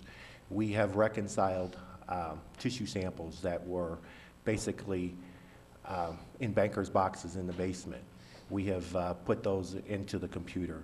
We have our backlog that was there when we came into office has now, after the legal notices expired this month, we will be at a zero backlog, unlike Cook County. Thank you. Mr. Newton takes this next question first. Takes the first question first. Is it important for the county coroner to have a medical degree? Why or why not? I don't feel that it's important for the coroner to have a medical degree per se. Some medical knowledge, medical background, yes. The office, by state statute, is one of medical legal death investigation. We're not a medical examiner system. None of the candidates you'll see before you are forensic pathologists. The only doctor that can do a forensic autopsy. It's a mixture. It's medical and legal. Therefore, I don't feel that there's a need for a medical degree. Thank you. Mr. Yancey? I feel that it is not a necessity to be a forensic pathologist as your coroner. I think that in the 10 months that I've been in office, that the most important thing is the administration of the office, the day-to-day common sense cures and answers that are thrust upon the coroner each and every day. Basically, what that office needs is good leadership. We have turned that office around, transformed it to an office that now we are asked by other coroners about the initiatives and programs that we are doing. The Lake County Coroner's Office is now an office that you can be proud of, not one of scandal and discourse. Thank you. Thank you. Mr. Cooper? I do believe that it's an important asset to have a medical background. Certainly when I'm talking with pathologists and discussing the autopsies, I know exactly what they're talking about. I've dissected a human body, head to toe, so I can absolutely understand where they're going with it. When it comes to the police side of it, the investigation side of it, certainly we have investigators in the office. From my point of view, I've worked with police officers and law enforcement all across the land when I've been deployed. So I understand how that aspect of it works too. But I do believe that it's a very important asset to have. I think also when we're talking to parents or relatives of the decedents, I think it's important that I can put the medical terms into layman terms and explain things to them a lot easier so that they understand what has happened to their loved one. Thank you. Mr. Yancey takes the next question first. What laboratory facilities are there, and are these sufficiently up to date, or would you use a contract laboratory, an outside expert? How would improvements be paid for?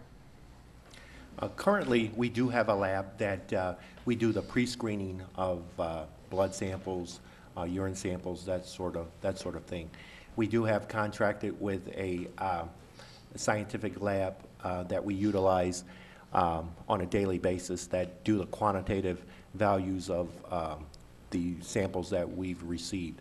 Our lab last year took in about 17,000 samples that we were able to return on a timely basis. So that is in place, and we are doing that at this point. Thank you. Mr. Cooper? I know that we do outsource a lot of our samples to outside labs, and that's something that many offices do. It is something that I think we can look at about having an in-office lab where people can actually send their samples to our lab, and that can be used to generate money for the county. So that's something that we'll look at, when the time comes. But right now, we are outsourcing most everything. Thank you. Mr. Newton? Historically, in the past, the coroner's office had their own laboratory. That was done away with a few years ago under Richard Keller. I would like to see our lab reinstated. We had the equipment, we had the personnel in-house to do the qualitative, quantitative testing that Coroner Yancey spoke about, and it didn't add an extra cost to the taxpayers. Right now, samples are being sent out, they're being sent out of state to have this qualitative, quantitative testing done. And I feel that it's important that we keep that in-house as far as chain of custody goes, as well as expenditures. Thank you. Mr. Cooper takes the next question first. Will you be devoting yourself solely to the job of county coroner if elected, or will you be splitting your priorities with another job, and how do you plan to do that? Would each of you please address this? Sure. Well, first off, the coroner's position is certainly a 24-hour-a-day job, 365 days a year. When I graduated dental school, when I was 24 years old, I started a 24-hour-a-day job, 365 days a year. So I'm very familiar with that. I've been on call since the day I was 24 years old, and that will not change as being coroner. I've been at my office at 2:30 in the morning, 3 o'clock in the morning, 5 o'clock in the morning, seeing people, putting kids back together after car accidents and things like that. So it's something that I'm very used to doing. Being my own boss, yes, I will be changing my hours as a dentist to be able to serve the people of Lake County. So it is something that I've absolutely thought about and I will be doing. Thanks. Thank you. Mr. Newton? I will absolutely be a full-time coroner. I will not be a part-time coroner with anything else going on the side.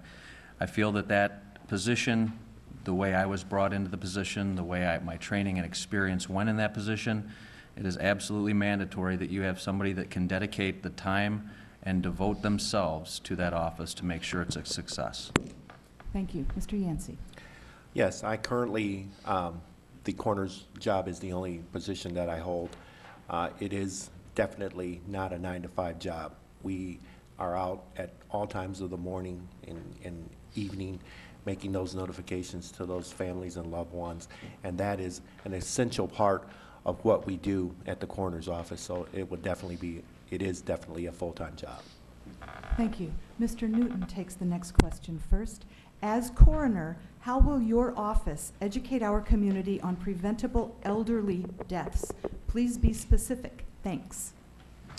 Absolutely, and that's a great question. The coroner's office in the past and currently has had some education initiatives that I would like to see expanded upon, and that is a great example of one of them.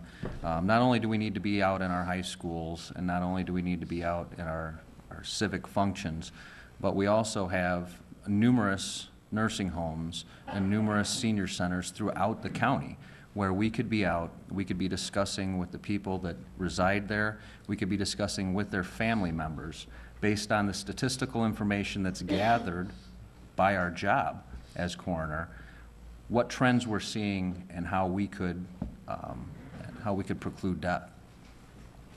Thank you. Mr. Yancey? When I took over as coroner, one of the initiatives that I put into place was our Preventable Tragedy Series. Our Preventable Tragedy Series is where we do public service announcements on a wide variety of different spikes in death that we've seen over the last year or last 2 years at the coroner's office. One part of that Preventable Tragedy Series is our Safe Senior Program. Several weeks ago, we were able to garner over 50 smoke detectors that we were able to distribute throughout the county to seniors in need.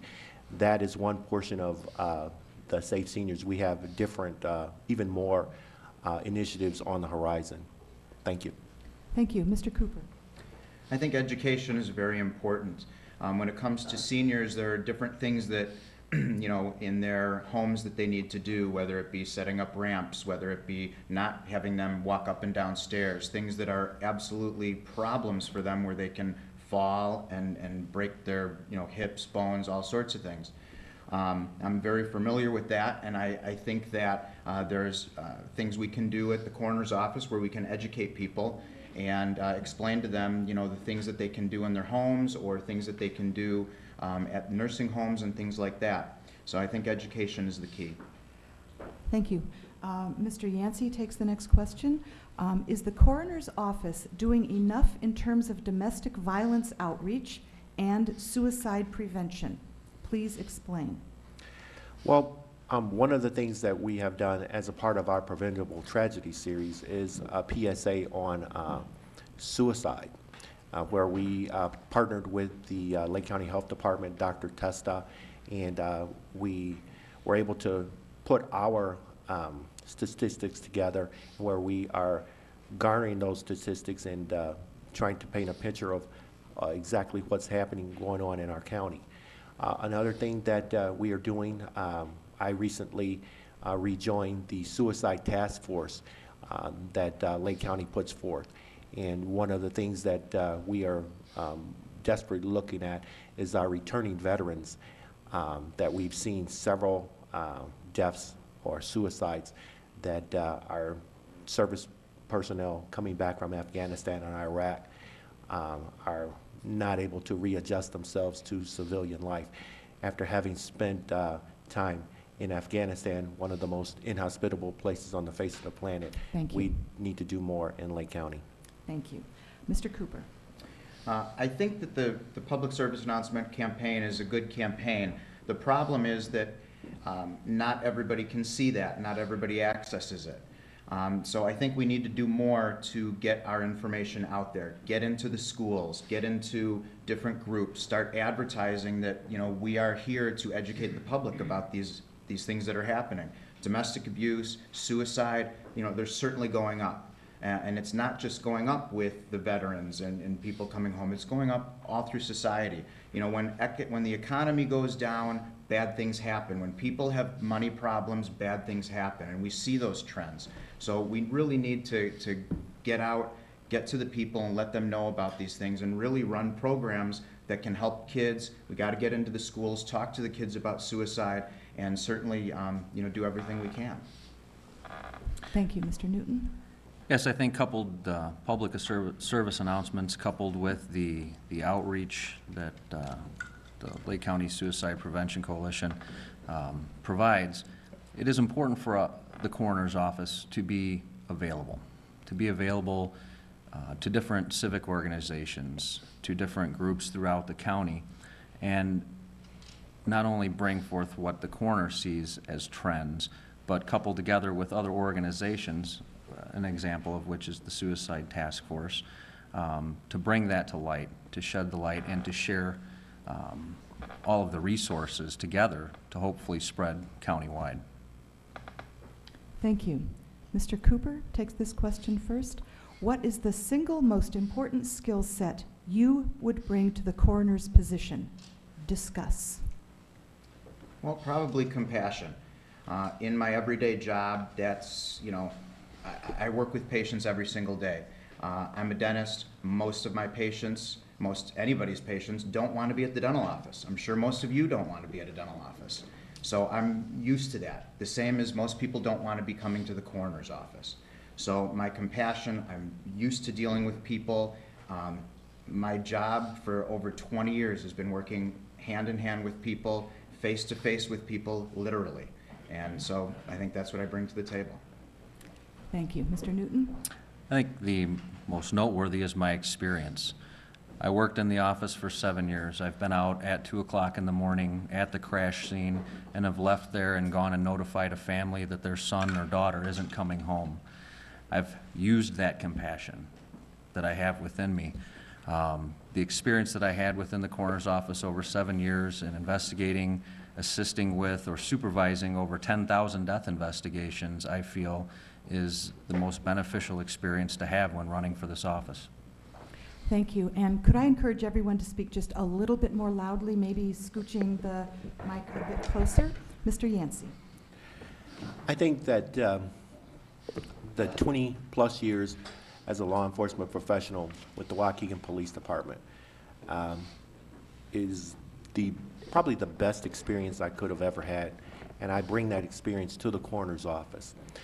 While at the Waukegan Police Department, I managed over 260 personnel, sworn and civilian.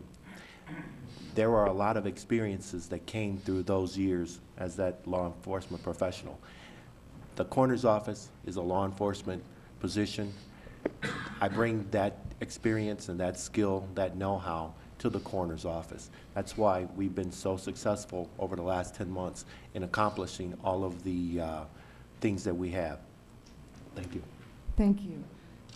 Yikes, an embarrassment of riches. I need to choose one last question here. Mr. Newton will take this last question first. How can you improve organ donation? Improving organ donation would consist of working with the organization Gift of Hope. Gift of Hope is who provides the organ donation services for this area. And in the past, historically, when I was within the coroner's office, we had a very good working relationship with the Gift of Hope. We actually had staff dedicated to them to answer questions, answer calls, things of that nature. Furthermore, coupling with them, again, at civic groups, I've seen the Gift of Hope out at different events throughout the county where I've not seen any of our coroner staff there with them, enhancing on that relationship. Thank you. Mr. Yancey? When I took over as Lake County Coroner, one of the first things that I did was meet with a young man by the name of Sean Martin. He is the executive director of Gift of Hope for our area.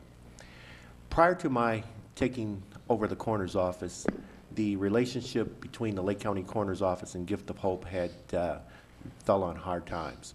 We have since revitalized those relationships, built that relationship up, and on a day-to-day basis, we deal with Gift of Hope to help them fulfill their mission by having the deputies there, having the deputies accessible to their needs and helping them fulfill their mission. So that is in place. Thank you. Mr. Cooper? I think Gift of Hope is certainly a wonderful organization and something that is, very necessary. The problem is that most people don't know who Gift of Hope is. Many people in this room probably don't know who they are. So what we really need to do, again, it boils down to educating the public. We need to get out there and explain to people about organ donation, about certainly who Gift of Hope is, but also what organ donation is. And again, somebody with a medical background, I think I know all about it. So I think it's, a very important thing. I think it's something that we as the coroner definitely need to be doing, and it's something that, being that we're involved in the deaths of many people, it's a match that would be very good for us. Thank you. So the candidates will each now summarize for 1 minute in reverse order. So we begin with Mr. Yancey. 10 months ago, when on April 12th, when I walked into the coroner's office, as the Daily Herald, who just recently endorsed me, characterized it, it was a mess. We have since rolled up our sleeves. We've done a lot of the heavy lifting. We have transformed your coroner's office into an office that can be proud. We have reconciled the tissue samples and for prosecutorial purposes into our computer system where we can now track that evidence. We have reversed the backlog to where we are now at a 0 backlog. Some of those backlogs were dating back to as far back as June of 2008. We have started our virtual tour of the coroner's office that we are filming now. We have constructed a viewing room where there was an ill-conceived policy that if your loved one was there, you could not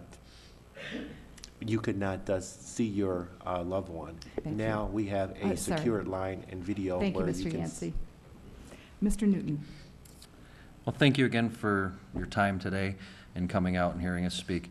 Again, I just want to reiterate, I'm the only candidate that sits before you that has 7+ years experience with the coroner's office, having conducted over 10,000 death investigations in this county. I'm a lifelong Lake County resident. I too was endorsed on the Republican side by the Daily Herald recently, as well as by former coroner Barbara Richardson, Sheriff Mark Curran, and countless other doctors and funeral homes throughout the county that I've worked with in the past. I believe that these people have worked with me. They see the level of compassion that I bring to the office, and that's what I intend to do if elected and when elected as coroner, is return the integrity, respect, and compassion to the forefront of that office and center it again around the family's needs. Thank you. And Mr. Cooper. Thank you to the League of Women Voters for having this forum here today, and thank all of you for taking time out of your day to listen and educate yourself on the choices for the upcoming election. I will always believe that democracy is the best form of government, and your participation here today proves that. I believe that the coroner's office is a place where compassion and respect is paramount. We need to educate our children, as I stated earlier. We need to educate parents as well to reinforce the information. I also want all deputy coroners to have medical legal death investigator certification and take yearly continuing education. This is of the utmost importance. It not only benefits them, but it benefits the citizens of Lake County. And finally, I'd like to end with one of my favorite quotes by Gladstone. Show me the manner in which a nation or community cares for its dead, and I will measure with mathematical exactness the tender sympathies of its people, their respect for the laws of the land, and their loyalty to their ideals. Thank you, and I hope I have your support. Thank you. Big round of applause, please, for your primary candidates for coroner.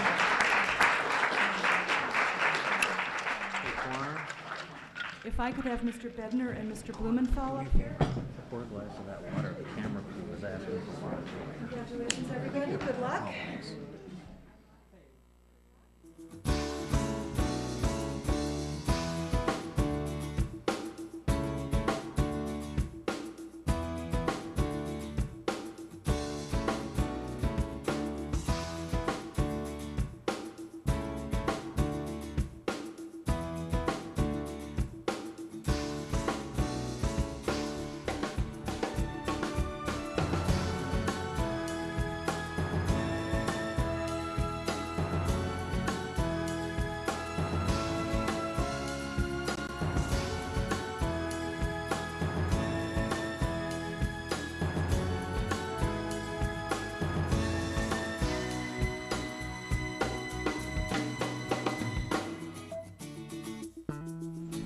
Here we go. Folks, have a seat as quietly as you can. Here we are at the Lake County Recorder of Deeds race. This is your Republican primary. I'll go over the rules really quickly again. And I could remind right now the candidates to, grab that mic and be sure everyone can hear you. So turn off anything that makes noise. Your candidates have drawn for speaking order, and we reverse them at the end of each question. Then they do their summary in reverse order of their openings. We have some prepared questions. They come from the patch and the local league here. And also, I see I already have some that you in the audience wrote in advance. Send them on up. We'll get as many done as we can. Raise your hand if you don't know the system. If you need a card, put up your hand. If you have a card with a question on it, put up the card. They'll go back to the sorters. Level of government, duplication, kind words only, or at least not the really, really bad ones. And did I say appropriateness of level? No duplication. And please hold your applause. And as you are aware, you are now more than welcome to take photographs or videotape. The candidates know that they can't use it in their campaign, but our only rule is to be polite to the other audience members and not be disruptive. Try to grab the candidates at the break. This is another short one. We're supposed to finish by 3:55. And so here we go. Mr. Blumenthal will make his first 1.5-minute opener. Hi, good afternoon, everyone. My name is Marty Blumenthal. I'm an attorney and a CPA. I've been practicing law for the past 30 years. In my practice, I use the recorder's office frequently, not only for real estate transactions, but also in the estate planning area. And not only do I use the Lake County Recorder's Office, but recorder's offices all across the country. Using the recorder's office here in Lake County is not convenient at all. Anytime you need something done, you really have to go to Waukegan to do your research or to get documents recorded. That's my main goal, is to make it user accessible for the citizens of Lake County. That you should not have to go to Waukegan to do that kind of work. And it should be free of charge. Right now, if you have a computer and you want to do it, you have to subscribe, which is not feasible for the occasional user. It should be free of charge. There are other technological changes that we need to have done in order to increase the efficiency and cost effectiveness of the office as well. And with that goal in mind, the possible integration of the recorder's office with that of the county clerk. Thank you. Mr. Bednar. Good afternoon. Thank you so much for coming, folks. My name is Bob Bednar. I'm a candidate for Lake County Recorder of Deeds as a Republican candidate. Thank you so much to the League for putting these forums on to help voters make better informed decisions. And thank you also to the Lake Forest Patch. I hope you won't mind my wretched disfigurement this afternoon. Yesterday I was walking precincts and voter dropped some items on the front porch while we were talking, and when I bent down to pick those up, their great big dog came out and kind of grabbed me. So sorry about that. Try not to look at this. That's not normal for me. I've been in the banking and finance industry for 30 years, 20 years of that in the mortgage industry. I've dealt with thousands of deeds, mortgage releases, liens, encroachments, adverse encroachments, property tax situations, you name it. If it happened in the mortgage business, I saw it several times in my 20 years plus doing that. I also spent 10 years as a bank controller. The cornerstone of my campaign, and I started this even before turning in my petitions, was that 86 counties in Illinois do not have a recorder of deeds. They either never had one because they're too small in population, or by referendum, they decided to merge it into their county clerk, where records are also stored, and it became a cost savings measure for the county. That's my goal, is to approach the county board in April and ask them to please put this on the ballot and let voters make a decision on a referendum. Thank you. Mr. Bednar takes the first question first. Do you know of any fraud with mortgage deeds in Lake County, and what can be done at the Lake County level to help with foreclosures? Several years ago, I think it was back in 2005 or 2006, I wrote a very detailed letter to Senator Durbin, and I addressed this very issue. I got kind of a carte blanche. Thank you so much for writing to our office. And that's about as far as it went. My idea to try to prevent some of the mortgage fraud that was so rampant at the time And the fraud I'm speaking of is where somebody priced a home on the market, real estate was very hot, they would take 4 or 5 deals on it, they would then order title through 4 or 5 different companies, they'd have different inspectors involved, and nobody would realize that the home was being sold out from under. The crooked seller would then go to those transaction closings, take all the money and abscond, and the title companies are left holding the bag.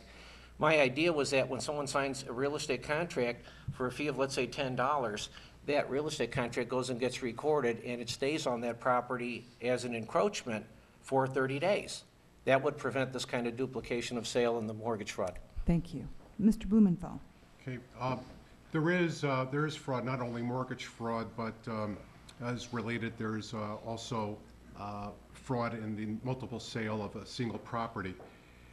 As part of my goal to increase the technology or improve the technology in the office is to have a deed once recorded or a mortgage once recorded that it's instantaneously accessible to the public searchers.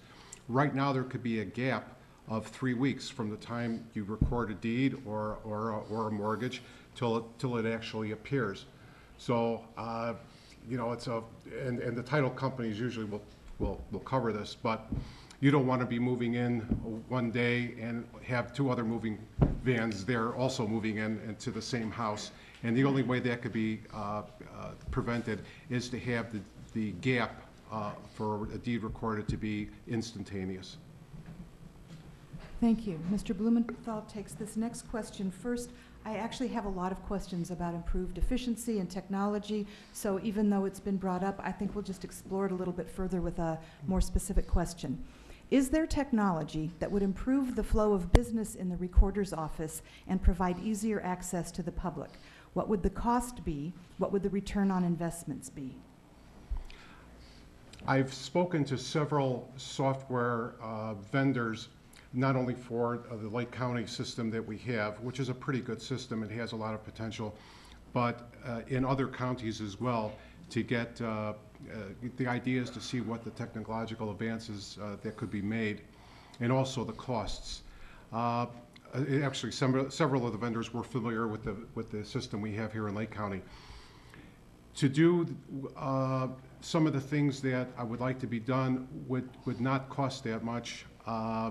I know $70,000 or $80,000 to a person sounds like a lot, but for $1 million budget, it's a small amount, and it would increase returns almost instantly because of the fraud prevention. All I have to do is prevent one fraud, and it's paid for itself pretty quickly, and it would be useful for many years in the future.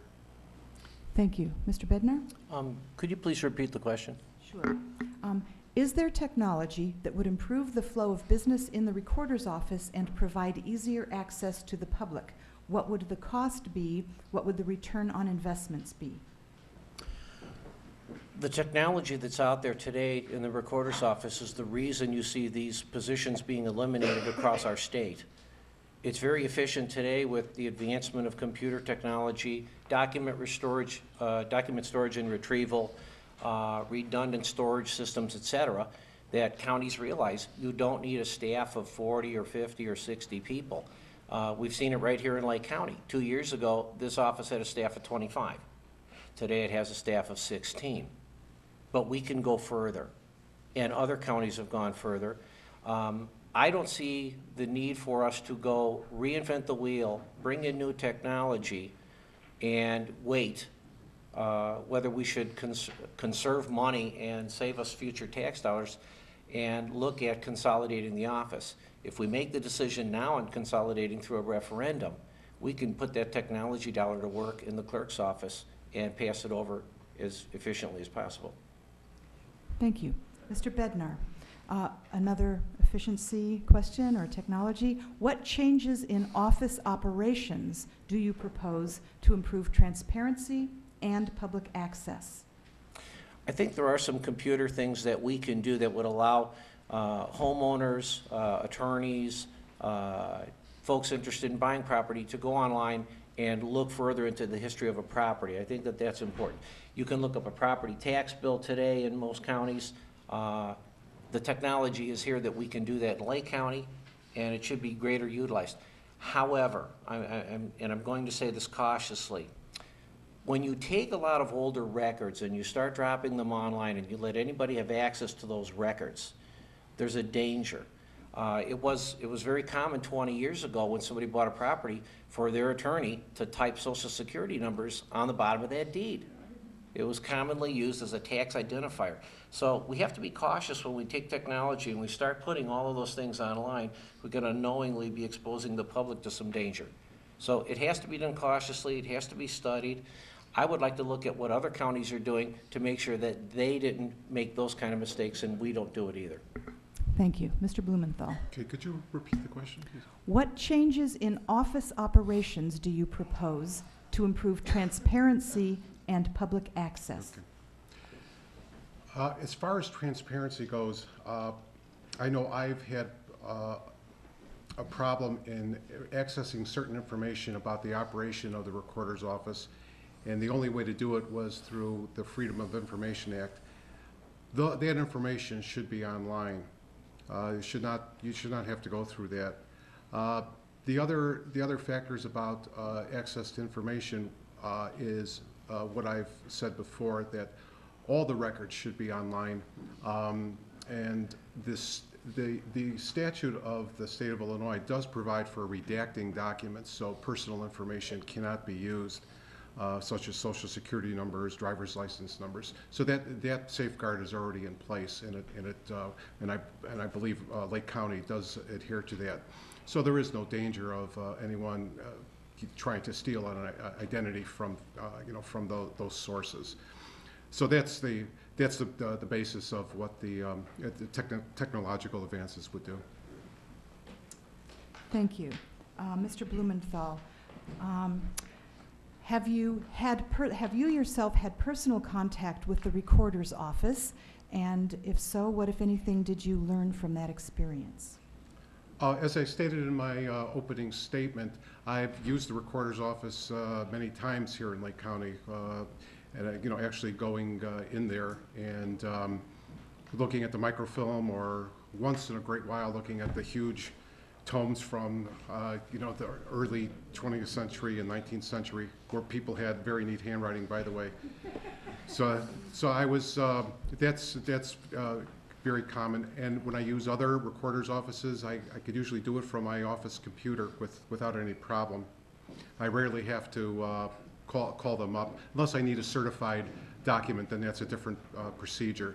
But getting basic information, verifying ownership, things of that nature, I've been able to do with my office computer, except for Lake County. Thank you. Mr. Bednar. I've used the Recorder's Office in not just Illinois, but in probably 22 to 25 other states as well, when I was pretty busy in the mortgage industry.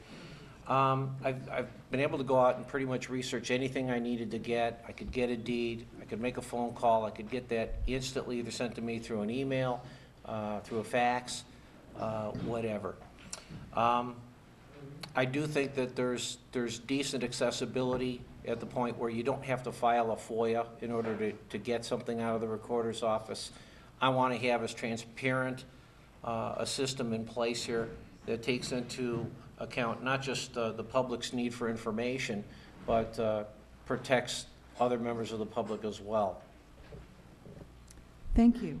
And we're on our last question, which Mr. Bednar will address first. List some of your priorities once elected to office, and then tell us what is your #1 priority and why. The priorities in entering the Recorder's Office is, first of all, take inventory. How many people do we have? How many documents are we currently recording? Are we close to what the budget was that was set up by the county board when they went through the annual process of setting up a budget? The Recorder's Office takes in $3.7 million. That's what they're budgeted for this year. They'll spend roughly about $1 million. The biggest chunk of that, of course, is salaries, and there's a couple $100,000 in contractuals. It's a cash cow. It adds money to the general fund in Lake County, and it helps offset the cost of other things. I've been talking about looking at the consolidation of this office into the clerk's office since last year. My opponent heard me talk about this for the first time back in November. He's kind of put it on his literature, and he's joined me, so I feel I'm complimented and I'm on the right track here. If it saves the taxpayers money without reducing services, it's something we should pursue. And I'd appreciate your support. Thank you. Thank you. Mr. Blumenthal. Okay, the question was Sure. List some of your priorities. priorities. And then what would you put as your number one priority if elected? The number one priority is to improve the technology in the office as it is now, to improve access by the public without the public paying for it. It should not be a cost to do your research, whether it's up in the office in Waukegan or on your computer. That's the number one priority. Next to that, if it is possible, and Mr. Bednar may not be aware of this, but I was actually talking with Willard Helander back in September about the feasibility of integrating the office. So this it has been always in the back of my mind to do this thing. However, without the efficiency being done, you can't do it. It has to be made as efficient as possible, and then look at the feasibility of integrating the two offices. Thank you. We're now coming to our summation. Each of your candidates has 1 minute, and we begin in reverse order with Mr. Bednar.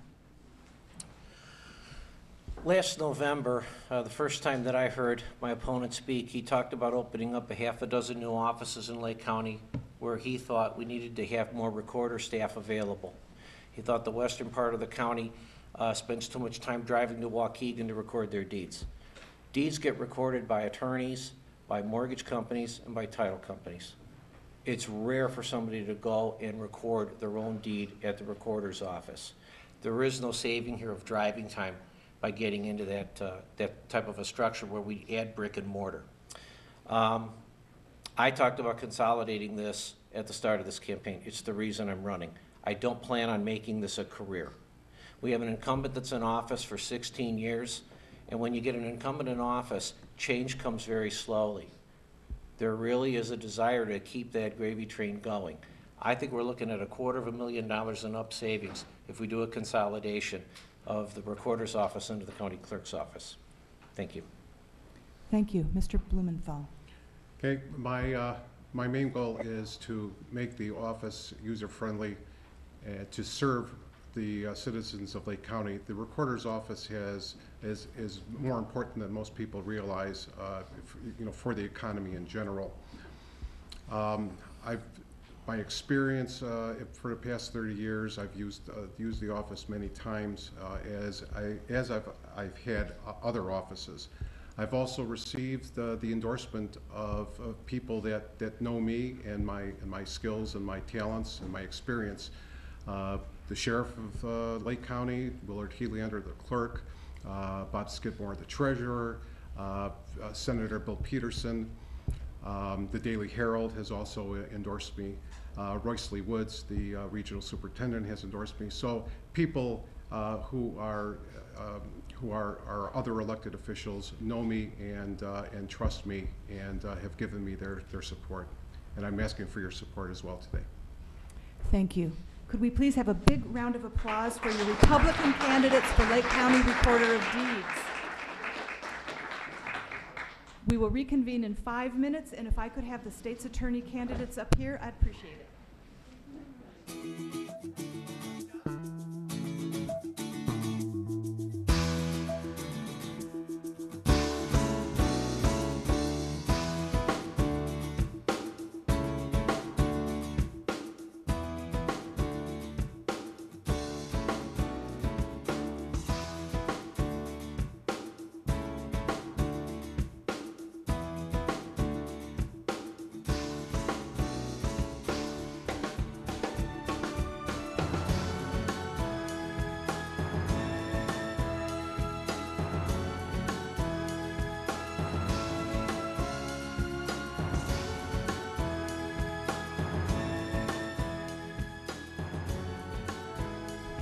All right.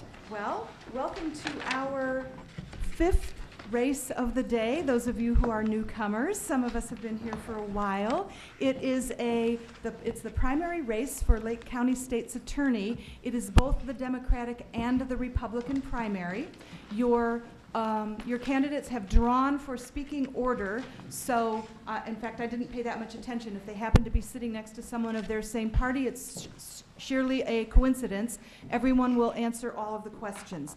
For those of you who haven't been here for any of the earlier races today, if you would like to ask a question, and we've allocated about a full hour for this because we have so many candidates by the time one question gets answered, tick-tock, tick-tock. So we'll get to as many as we can. That does mean hold your applause, please. If you have a card to write a question on, write the question. If you don't have a card and you might like to ask a question, put your hand up and someone will bring you a blank card.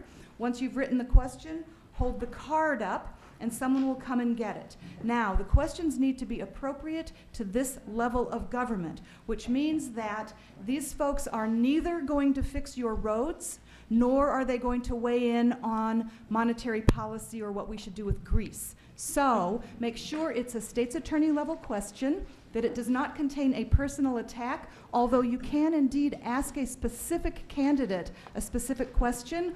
All of the candidates will have an opportunity to weigh in on that.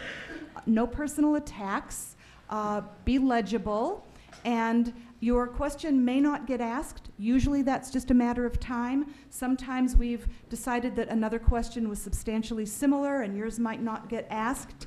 And did I say no personal attacks? I think I did. So hold your applause. You may feel free to take photographs and do videotaping. And if you have only been to some of our fora in the past, you might not be aware that that is our new policy. So you don't need to be sneaking with your camera phone under your lapel. Just don't be in anyone's way. Be polite about it. It will be posted in its entirety, and we'll talk about that briefly at the end. So here we go. They have chosen for order. We'll go down one way. We will flip around for the questions, and then we'll do the closing in reverse order. So Ms. Hayes gives us our first opening, 1 minute and 30 seconds. Ms. Hayes. Thank you very much. My name is Louise Hayes, and I'm running for Lake County State's Attorney. I am currently employed as an Assistant State's Attorney. I was hired in 1990 by the then State's Attorney Fred Foreman. I've been working in the office ever since. Had the opportunity to work in almost every division of the Lake County State's Attorney's office. And for over 20 years, it has been my job and privilege to serve the people of Lake County. So on every day, that's what we do. We represent the people. We prosecute the criminals. That's what my job is. On a personal note, I live in Lake Bluff with my husband of almost 25 years and my 4 children. Stevenson High School grad, came back here after undergrad and law school to practice at the Lake County State's Attorney's Office. Thank you. Thank you. Mr. Matthews. My name is Reginald Matthews, and I'm a crime fighter. I fight crime as an assistant state's attorney, and in 2012, I'll be running to become your state's attorney. My career began, in my mind, back when I was 9 years old, as my mother huddled her 5 kids in her arms as a home invader had broken into our home and terrorized our family. She cuddled us in her arms while holding a gun to ward the invader off until the police arrived. For me, that's when it began, that I decided I was going to go into a career for law enforcement. I majored in law enforcement administration at Western Illinois. From there, I graduated and I became a probation officer for 3 years. After doing 3 years as a probation officer, I went down to law school, got my degree, and became an assistant state's attorney. I've worked in all 8 divisions of the criminal side of the state's attorney's office. So for over 13 years, I have served and protected you. I love being a prosecutor. Thank you. Thank you. Mr. Kennedy? Thank you. I'm Chris Kennedy. I'm a Democrat running for State's Attorney of Lake County. For 17 years, I've been an attorney here in Lake County, and I began my career as an assistant state's attorney here in this office. For the period of time I was there, I became a felony prosecutor and found it to be the most fulfilling work I could think of doing, because every day your duty is to do justice. That means doing what's right, no matter what it takes, no matter how you may be criticized for it. I have a track record throughout the course of my entire career of taking on causes for what's right, regardless of how difficult it may be. In addition to my resume items, some of which I'll discuss in later questions, I've taken on causes for people with developmental disabilities. For a number of years, I became a leader in the state for reforming the law, and I changed the law to assist tens of thousands of families affected by disabilities. That's a track record of leadership that I think this office needs, because we need real reform in this office. It's become Exhibit A in the national debate on wrongful convictions, and it will take a leader to make the changes that are needed. I have a number of specific plans which I expect to be able to discuss later, but I believe that throughout the course of my career I've worked with and against people in power in both parties, and without regard to party affiliation, because I think this office ought to be nonpartisan in the way it's administered. So I believe that I have a track record and experience and breadth of experience that is unmatched in this race, and I hope I can have your support. Thank you. Thank you. Mr. Winter. Thank you. My name is Brian Winter. I'm a Republican candidate for State's Attorney. The State's Attorney's Office is essentially the chief legal officer for the county. So actually there's a state statute that prescribes all the duties and obligations. Those include prosecuting crimes. It also includes representing the county board and all its subsidiary divisions. So it is a big scope of responsibility. The reason I'm running for this race is I have 27 years of legal experience, and within that time period, I've had the opportunity to have a diverse practice. I grew up in Lake County, returned, and began working here in Lake County, had the opportunity to be a local prosecutor, then handled civil matters where I would represent individuals, corporations, and even utilities in civil matters. And more recently, I am now a municipal attorney. I've actually served as a chief legal officer for the village of Gurnee for the last 7 years. That's now the second largest municipality. And so during that time period, I've handled all the legal matters, whether it's Open Meetings Act, whether it's collective bargaining, you name it. I've had that experience. Finally, I've had the opportunity of leadership. A couple years ago, I was the president of the Lake County Bar Association. Before that, I actually served as the treasurer and on the board of governors for the Illinois State Bar Association, the largest lawyers group in the state of Illinois. Thank you. Thank you. Ms. Williams? Oh, sorry, Brian. Good afternoon. Oh, golly. Could someone run, there's a kitchen right back there. If somebody would bring us a few paper towels. The kitchen's locked. Oh, kitchen's locked. Never mind. You know, Kleenex I'm gonna will do. let you use this one from now on. I'm gonna use the wireless mic. You didn't start the clock on me yet, did you? I'm so sorry. I didn't notice the wire. Thank you. At least the first kerfluffle of this race was not made by me, as it was the last time all of us. Hey. No, I'm appreciating it. Thank you. Okay, you guys good? All right, you can tell me when. Okay, here we go. Starting, Ms. Williams, are you ready? Yes, ma'am. Okay, so I'm the lady who just knocked over Brian Winter's glass of water. I'm Karen Boyd Williams, and I want to be the next state's attorney for Lake County. I am a licensed attorney practicing here in the state of Illinois. I am in private practice in Mundelein. In addition to running my own private practice, I am a volunteer panel attorney for the United States Bankruptcy Court and for Prairie State Legal Services. I also sit on the boards of directors for the Association of Women Attorneys of Lake County, for the Salvation Army Waukegan Corps, for Daisy's Resource and Developmental Center, and for Miss Glade's School of Chaplaincy. I also hold an MBA, a Master's in Business Administration.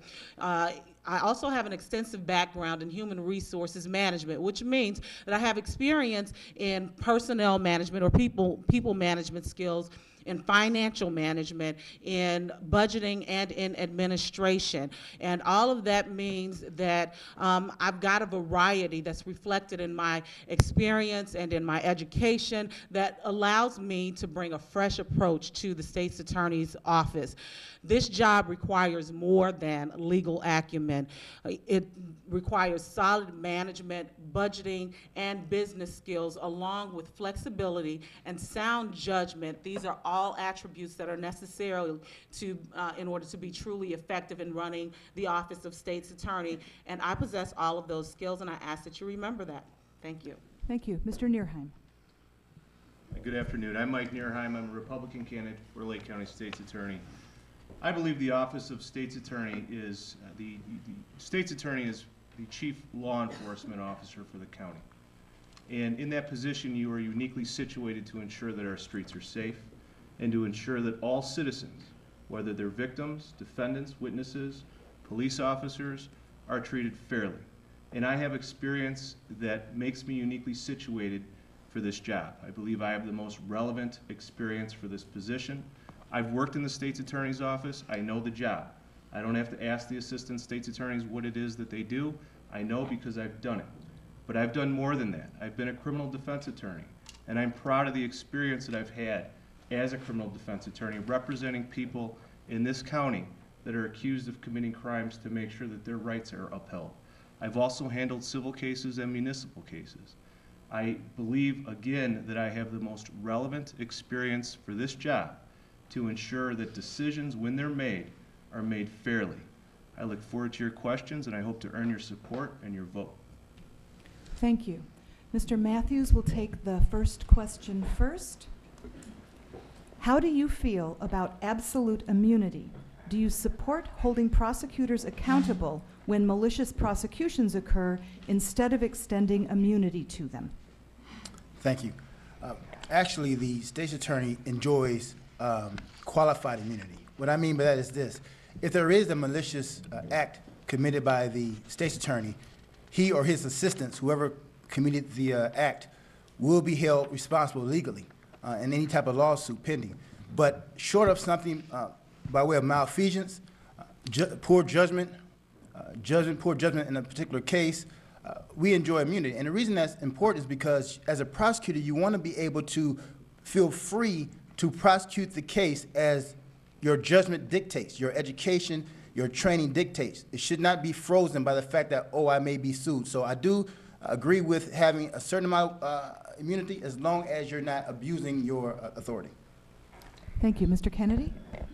Immunity from civil lawsuits stems from the 11th Amendment to the United States Constitution, and without amending that, we're not going to change the level of immunity that is afforded to actors on behalf of government. However, that being said, there are instances in which prosecutors have overreached and in rare occasions, extremely rare, been prosecuted for having committed crimes.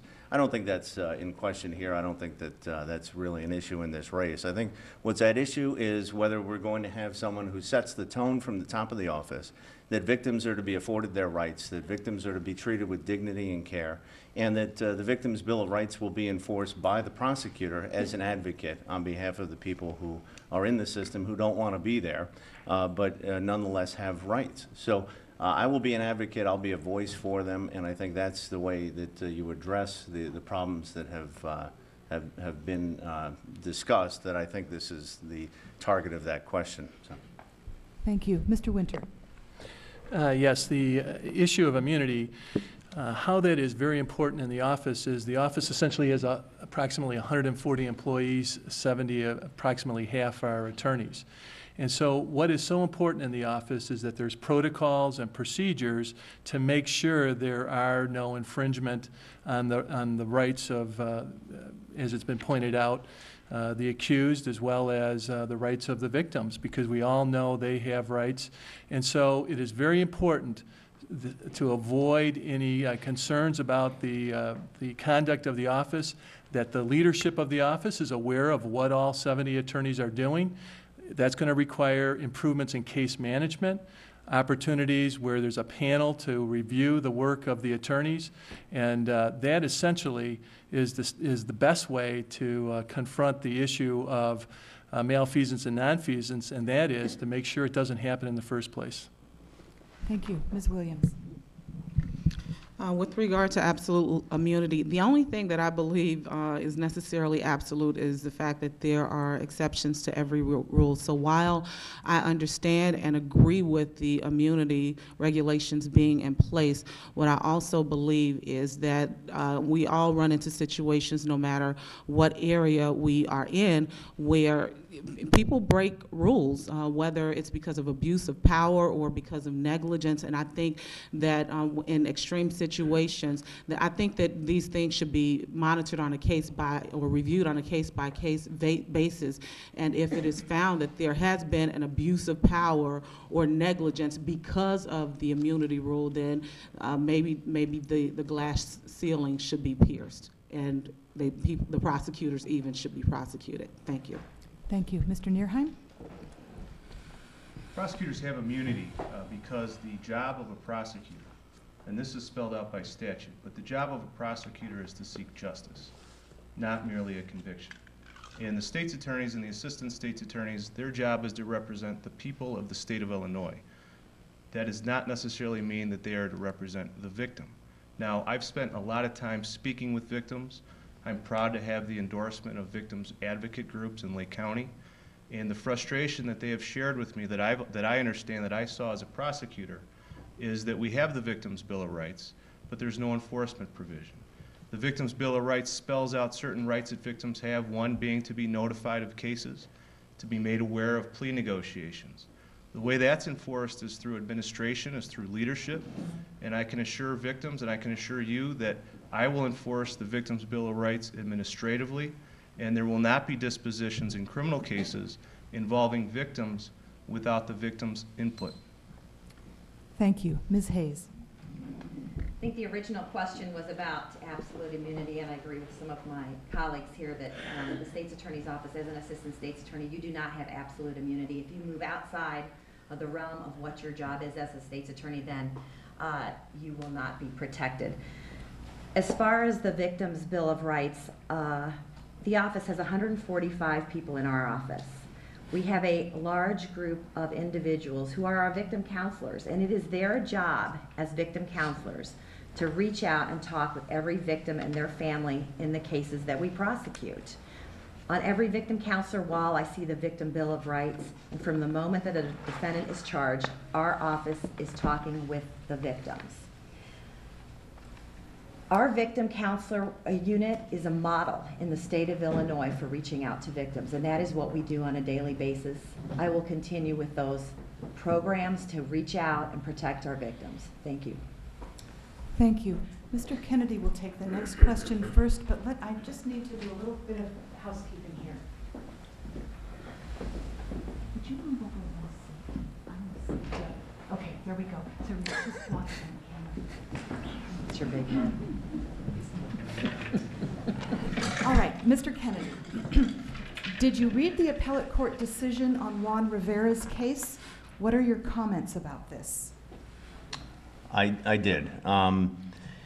The appellate court said it was a pretty harshly worded opinion that you almost never see from an appellate court. Among the quotes were that the state had distorted to an absurd degree the real and undisputed testimony in the case. That's very disturbing on many levels. So my thoughts on that are multiple. But first and foremost, I think we should never tolerate having an agency of government that distorts testimony or that distorts the record. I think we should demand better of our prosecutor's office. If in fact Juan Rivera was actually innocent, and it appears the appellate court believes he is, we've had the evidence for at least 6 years. And in that case, the DNA had been tested as long ago as at least 2005 or 6. We still haven't submitted that to the FBI database. So. Thank you. Mr. Winter? Yes, I have also read the Rivera case. And it is true, the Rivera case, the appellate court did reverse a conviction. They said that the evidence, and I don't know to what extent the audience knows about that case, there's been some media coverage, but basically the appellate court did not find that there was prosecutorial misconduct, but the court was critical of the arguments advanced during that trial by the state. My solution to that is the conviction integrity panel, that you would actually vet those arguments ahead of time, much like a mock trial. I've been involved in mock trials. They're very helpful, where basically you would have people that are knowledgeable about the particular case that's at issue. Before it goes to trial, let the attorneys present that case to a panel so that we can assist them in their assessment and evaluation of the evidence to make sure they're not too narrowly focused and getting a conviction, that they're taking into consideration all of the evidence of the case. I believe that would have prevented that decision. Thank you. Ms. Williams? Yes, I also had an opportunity to read the appellate decision, and what I thought about it was that for the most part, I agreed with what they had to say. First and foremost, I was glad that their ultimate decision was to kind of stop the cycle. This case had been prosecuted 3 times total, and they stopped it from having the ability to be prosecuted again. And I think that that's a case that would go a long way in reviewing what the issues have been in cases like Rivera and Hobbs and other cases, both in Lake County and in other counties, to make sure that we are properly bringing people to justice and not just prosecuting whoever we have in our possession in order to get a win. Thank you. Mr. Nierheim? Yes, I've read the Rivera decision. Excuse me. I think we have to be careful as candidates to comment on specific cases. The Rivera case can, and I'm sure will, result in a pretty hefty civil lawsuit against Lake County, and whoever wins this election will be called upon to defend you and to defend Lake County in that lawsuit. So rather than comment on specific cases, I can tell you that I've also proposed from day one in my campaign a conviction review panel, a panel that will consist of diverse members of the legal community who will look at cases to ensure that old cases were prosecuted properly, and also to develop protocols so as we go forward, we don't have cases like this coming back on appeal. It's embarrassing that we in Lake County have lost our stellar reputation, and the reputation of Lake County State's Attorney's Office has been tarnished within the appellate courts and on a national level, and we need to get it back. Thank you. Ms. Hayes? I'm in agreement with Mr. Nierheim. I think that question sounds like it came from a lawyer, and I'm not really sure if we're all very aware of what the particulars are, and none of us actually tried that case. So yes, I've read the appellate decision as well, as I'm sure we all have. And I said last August when I announced this that we were going to put together, when I'm the state's attorney, a post-conviction review panel to address these issues, because as we have all seen, this is not a unique situation to Lake County. You look in Cook County, Anita Alvarez has the exact same problems. This is a nationwide problem that involves the DNA database that is constantly changing because DNA is so sophisticated. So from the beginning, I said that we're going to do a post-conviction review panel to ensure that no person is wrongfully behind bars. Thank you. Thank you. Mr. Matthews? Thank you. I too have read the opinion, and there are still, as you're aware, some legal matters pending as far as civil matters. So again, I won't go into any detailed depth, but I highly respect the decision of the appellate court, and as well as I highly respect 3 different jurors, three different juries, 36 people, three different times came back with a guilty finding. So I respect the job that those men and women did on the juries, and I respect the decision by the appellate courts. As the chief prosecutor, it'll be my job to oversee every case, every high-profile case especially, to make sure that the evidence is sufficient to get a conviction beyond a reasonable doubt if that's what we're seeking. Again, we're all about doing justice. And so I'll make sure that the evidence is such that we can prove the case beyond a reasonable doubt. Thank you. Thank you. Mr. Winter takes this next question first. Have you worked in the state's attorney's office? If you have, do you consider that to be a prerequisite for this job, and why? If you have not, is that a liability, and what alternative skills and experience do you bring? I have not worked in the state's attorney's office, and that is not a prerequisite. I believe that it's actually a benefit. It is a large office. The office has 50 good criminal prosecutors. It needs a leader. It needs a person that has had the opportunity to look at all of the legal issues that will be confronting the county. And essentially, that's something that, I again mentioned, the state statute that prescribes the duties and responsibilities, that's not a prerequisite, and oftentimes you can have a municipal lawyer, and I know of many other instances where someone's had that background and transitioned very well into the state's attorney's position. I was a local prosecutor. I have also handled criminal matters, though. I successfully argued in front of the appellate court with respect to a murder case. So I do have that experience. I have worked essentially in all of the courtrooms where the state's attorney's office has assistants. Thank you. Ms. Williams? Can you repeat the question so that I make sure I have it completely? Sure. And I'm always happy to do that. Have you worked in the state's attorney's office? If you have, do you believe that that's a prerequisite for this job, and why? If you have not, do you think it's a liability, and what alternative skills and experience do you bring? Thank you. No, I have not worked in the state's attorney's office, and I absolutely do not believe that it's a liability that I have not worked in the state's attorney's office. In fact, I believe that it is a blessing because, for one thing, I get to go in with a fresh set of eyes and to battle for the citizens of Lake County. So I, just like everyone else sitting in this room, have an opinion or have a position about what the state's attorney's office or any other political office does, and what I believe that should be changed about it in order to better protect me and you as tax-paying citizens. The alternative experience that I have is that I am a licensed attorney, and that is the only prerequisite to this job. And like I explained before, with experience in management, which is predominantly what that office needs and what the state's attorney does. He leads the office, he leads a group of great attorneys. Thank you. Mr. Nierheim? I have worked in the office, and I believe the best way to lead is to lead by example. And I believe it's important, if you're going to lead the office, if you propose to run an office that large, it's important that you understand what it is that all the people that are going to work for you do every day. And it's important that they know that you understand what it is that they do, that you understand their job. And I do, because I've done it. There will be no time for transition. There will be no time for on-the-job learning. Whoever inherits this office is going to inherit an incredibly important job, an incredible staff, and is going to have to be able to hit the ground running to lead this office into the future.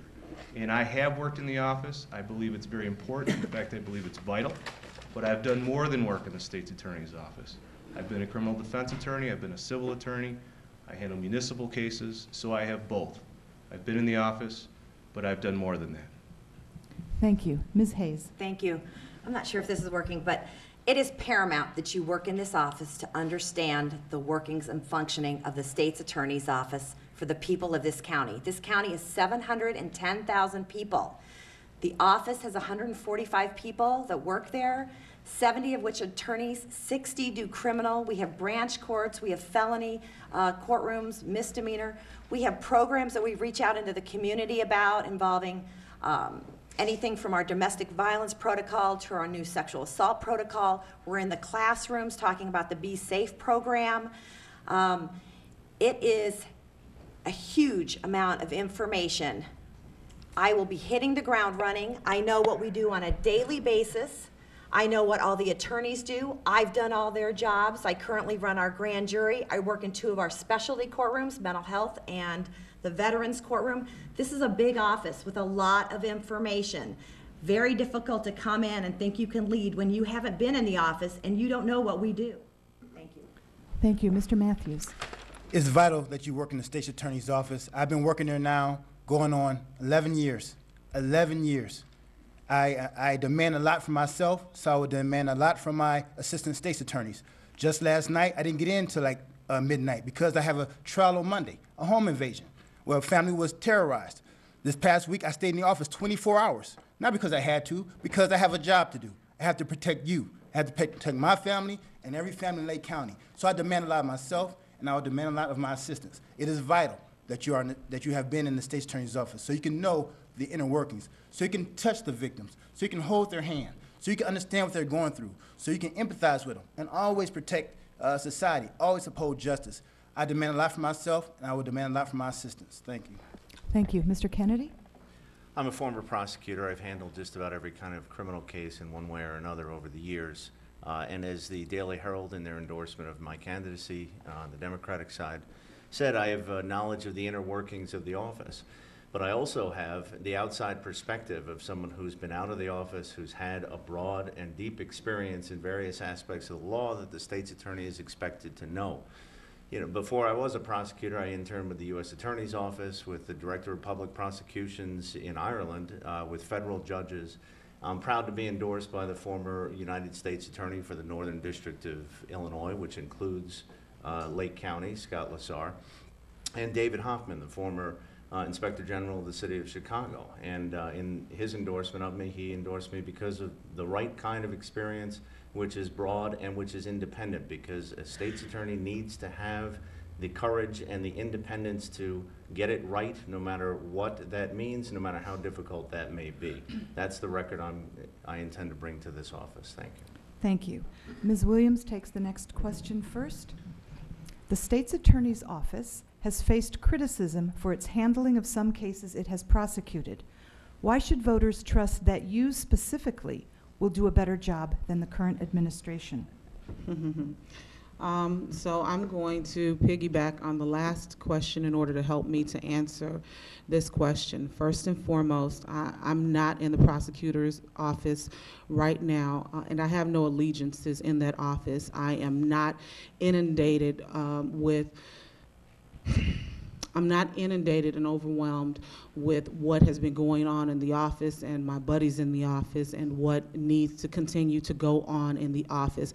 I can, again, walk into the office with a fresh set of eyes in order to see what's going on and in order to deal with it head on without having to worry about hurting my friendships or anything of that nature. But I can walk in, again, being able to assess the office, whether that means hitting and that does mean hitting the ground running, because I have been practicing law and I have been practicing management for years, and I believe that my walking into the office, thank you. Thank you. Mr. Nierheim. I don't believe in playing armchair quarterback with respect to the current administration. Mr. Waller's done a fine job. He's retiring. The job of a leader is to look forward and not blame the past. And that's what I'm going to do. And it's my experience, having been a prosecutor, knowing the job, knowing what works, knowing what doesn't work, and knowing how to fix it, and also being on the other side, being a defense attorney, being a civil attorney, representing people. It's that experience that will help restore the reputation of the Lake County State's Attorney's Office. I'm not an insider in the office. I'm not a political insider. I know the job. I know what needs to be done. And I'm not currently part of the State's Attorney's Office. And I look forward to leading for the most part, the fine staff that currently works in that office and goes to work every day with the mission to seek justice and to serve you as Lake County residents. Thank you. Ms. Hayes? I think the most important thing that you come away with when you look at the state's attorney's office is what is working really well and what is not working well. We have about 5,000 felonies that we prosecute a year, just under 10,000 misdemeanors. As Mr. Nierheim said, we have a lot of very hard-working attorneys in our office, along with our victim counselors and our investigators that investigate cases that are brought to us. Knowing what we do really well, I am confident that we will continue to do those things. The things that are not working well, since I'm there, it is very apparent what is not working well, and I know exactly where we're going to go and exactly what we're going to do to correct some of those things. There are already changes underway in the office. There's already been an integrity panel put into place, and there are changes that are underway that you are going to see in the next several months. But I am confident, with the knowledge that I have from the last 22 years and the things in the past that have worked, that we will continue to make changes. Thank you. Thank you. Mr. Matthews. What makes me the fit for state's attorney is my experience, my commitment, and my dedication. A prosecutor, the state's attorney's office is the chief prosecutor of the county. 98% of what he does is prosecute crimes. And as a prosecutor, that's what I do. I don't defend people who commit murder or rapes or so forth. I represent the victims, but I uphold justice to make sure the offender's rights are protected. So it's my experience, my commitment, and my dedication which makes me the best fit for this job. All you have to do is Google my name, Reginald C. Matthews, and you'll see every case, every murder, over 8 murder trials. I've prosecuted over 12 home invasions, armed robberies, criminal sexual assaults, molestations against children. I am the perfect fit for this job, both from my probation officer experience and my assistant state's attorney's experience. Thank you. Thank you. Mr. Kennedy? Thank you. The specter of wrongful convictions hangs over this office and this county, and it needs to be addressed head-on. When I announced in July, I was the first person to announce. I was announcing against the incumbent at the time, and the first thing I said we need to do is establish a conviction integrity unit. Not just a panel, an advisory panel, but an independent unit within the office of a senior prosecutor and investigator with no ties to any of these cases to actually go in and take a look at them. Because if we have the right guy testing old evidence, we'll only make our case stronger. If we have the wrong guy, in some cases we know we have, we need to get after the right person.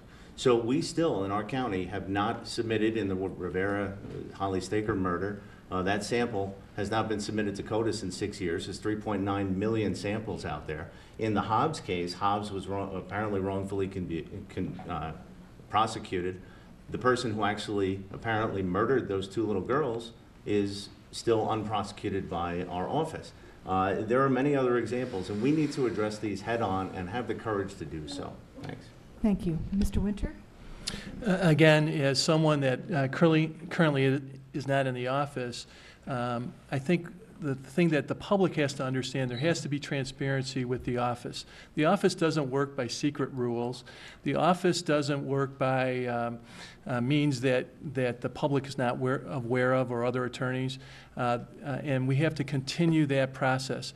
In terms of we've all talked a little bit about the conviction integrity panel, or derivations of that. The thing that I point out is, and it's already been mentioned, there have been some DNA cases throughout the country. Approximately 98% of all the cases that the office handles, both civil and on the criminal side, they either settle or result in a plea negotiation. So you have to put it in perspective, too, how we have to make those improvements. And again, I would go back to that, if we have case management, so the office is well aware of where we're at on cases, and also give transparency to the public so they know how we're handling our matters. That will be very helpful. Thank you. Mr. Nierheim takes the next question first. How has the disarray in the North Chicago Police Department affected the state's attorney's office, if at all? I think it's affected the state's attorney's office because it's another example of the public's trust being essentially let down. I think the perception in the community is that the Lake County State's Attorney's Office, for whatever reason, whether it's justified or not, the perception is that the reputation has been damaged. And the problems going on currently in North Chicago and in some of the other communities in this county are just examples of that. And I think how we fix that is through leadership.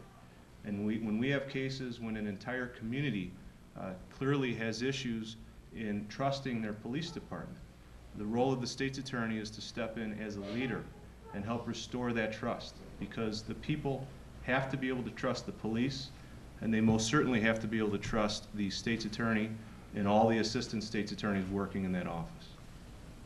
Thank you. Ms. Hayes? Yeah. I'm just going to ask you, which questions about the North Chicago Police Department are you talking about? I would have no idea. Okay. I assume possibly there is a general osmosis of thought about that. I don't know. Okay. Can you repeat the question then? Sure. And I will try to answer it as fairly as I can, considering that I work in the state's attorney's office. How has the disarray in the North Chicago Police Department affected the state's attorney's office, if at all?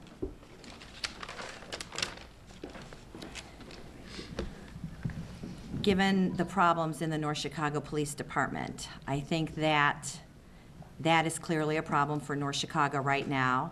And the state's attorney's office, when cases are brought to us for us to investigate, that is what we do. And I'm going to leave it at that. Thanks. Thank you. Mr. Matthews? North Chicago is where I'm from. I love that city. Any issues that's going on in that city needs to be addressed by the city officials. They need to come to the table together to work and resolve the case. I love that city. I'm from North Chicago. I graduated from there in honors. I played football there. I scored touchdowns and I ran track. I love my city, okay? I love North Chicago. It's not disarray. Right now, it's lack of communication probably. There are some issues, just like any family has issues. And as a state's attorney, I will work with that city and any other city to lend whatever voice I can to help this situation. Thank you. Thank you. Mr. Kennedy. Thanks. I don't want to address any specifics because it may be a matter that I would have to review if I am elected, but I will say this. I've taught classes to police officers in criminal justice, and part of the coursework involves an examination of how departments go wrong and how the culture of a department can lead to brutality, accusations, sloppy work, etc. I think it needs to be handled in many ways, including training. And I've spoken to, I've worked at the state level with agencies to address laws to provide for additional police training.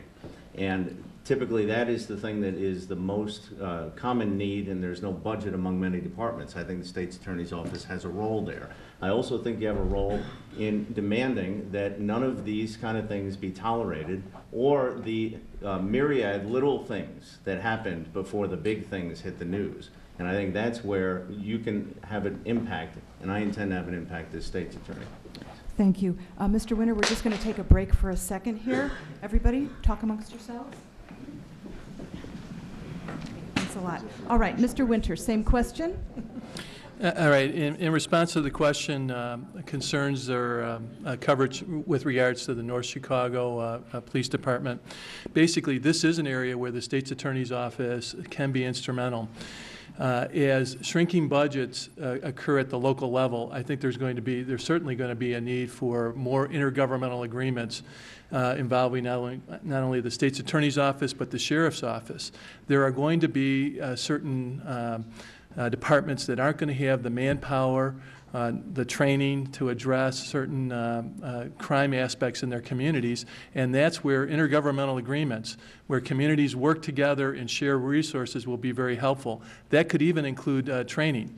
In large measure, I've had the opportunity of representing municipalities where their officers have been accused of wrongdoing, and what you find is that they need greater resources, they do need help.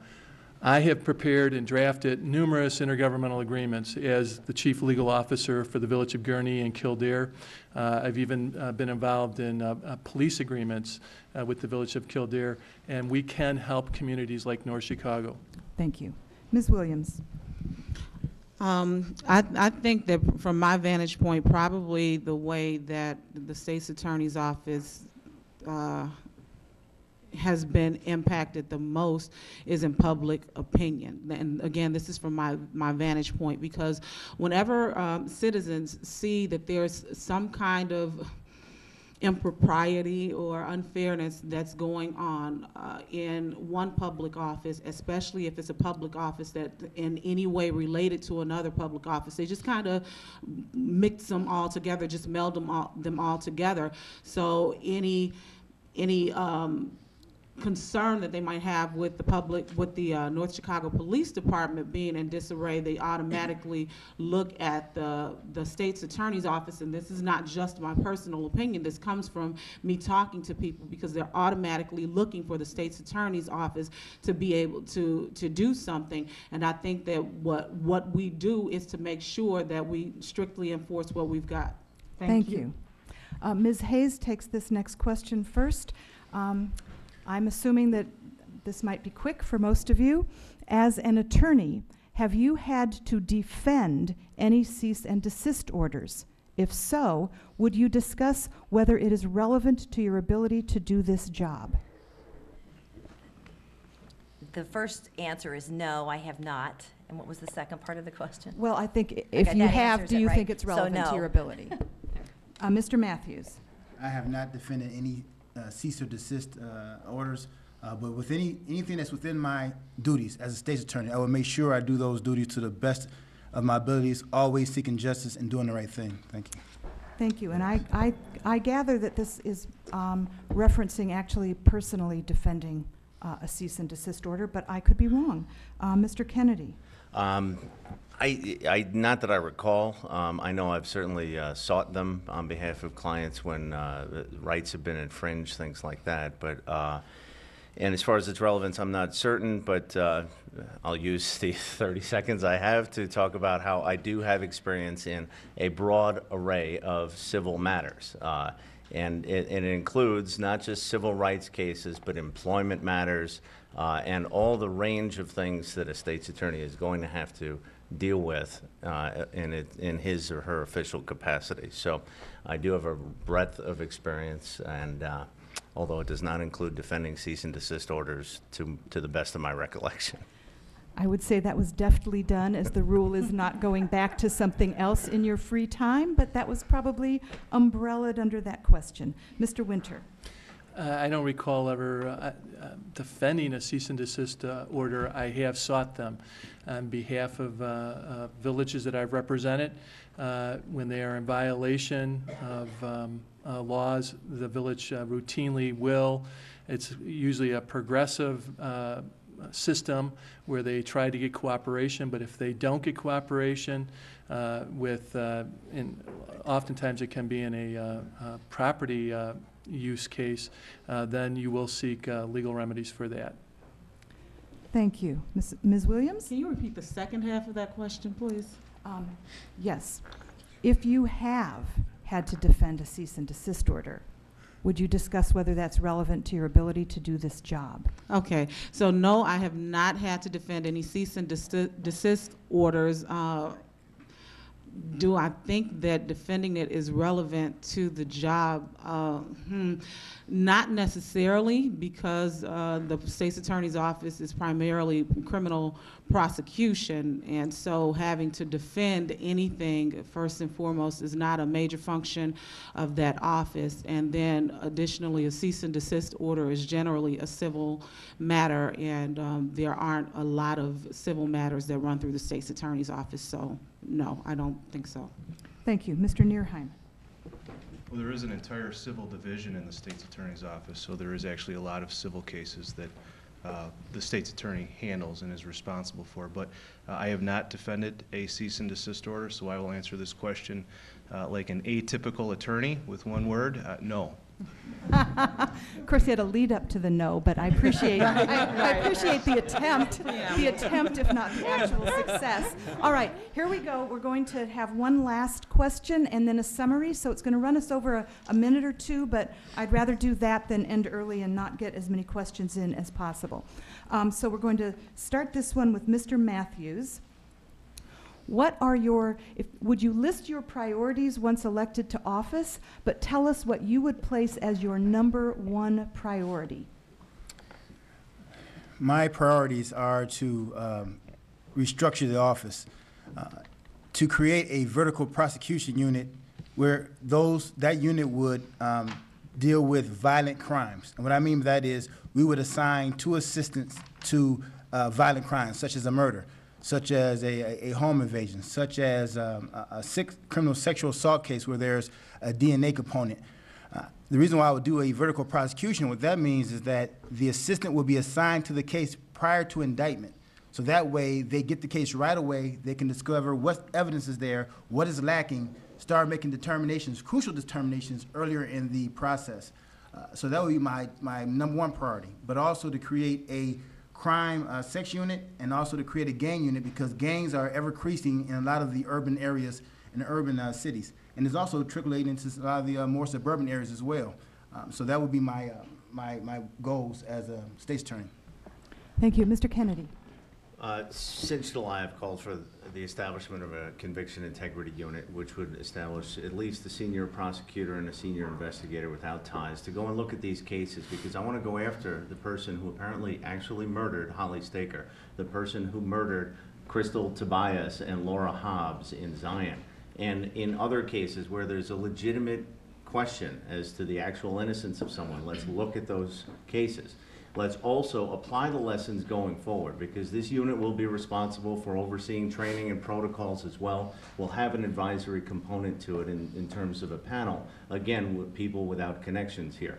I also have called for the establishment of a sex crimes unit, because these are especially difficult cases that require extra time and resources to examine them. So I want at least 2 prosecutors committed to at least 2 years in becoming experts in this field, because these are difficult cases, and if you don't have the resources to handle them right, you can have disastrous consequences. Those are my top 2 priorities. Thank you. Mr. Winter? My top 3 priorities would be to create a gang prosecution unit. The U.S. Justice Department has indicated that Northern Illinois is one of the highest areas for gang activity. We all know that that's a regional problem. Even though you may live in a community where it's safe, you might travel through other communities. I know the last murder in Gurnee was gang-related, and that requires leadership at the county level, with the State's Attorney's Office and with the Sheriff's Office, and working through intergovernmental agreements that the State's Attorney's Office would draft and help standardize training throughout the county. Another area is the Conviction Integrity Panel, and we've had some discussion about that. That is absolutely important. No one should be wrongfully charged and convicted. It has to be implemented at the front end so no injustices occur. And then finally, in a general sense, I think that because of the local communities having budgetary concerns, we do have to utilize intergovernmental agreements to spread resources. Thank you. Ms. Williams?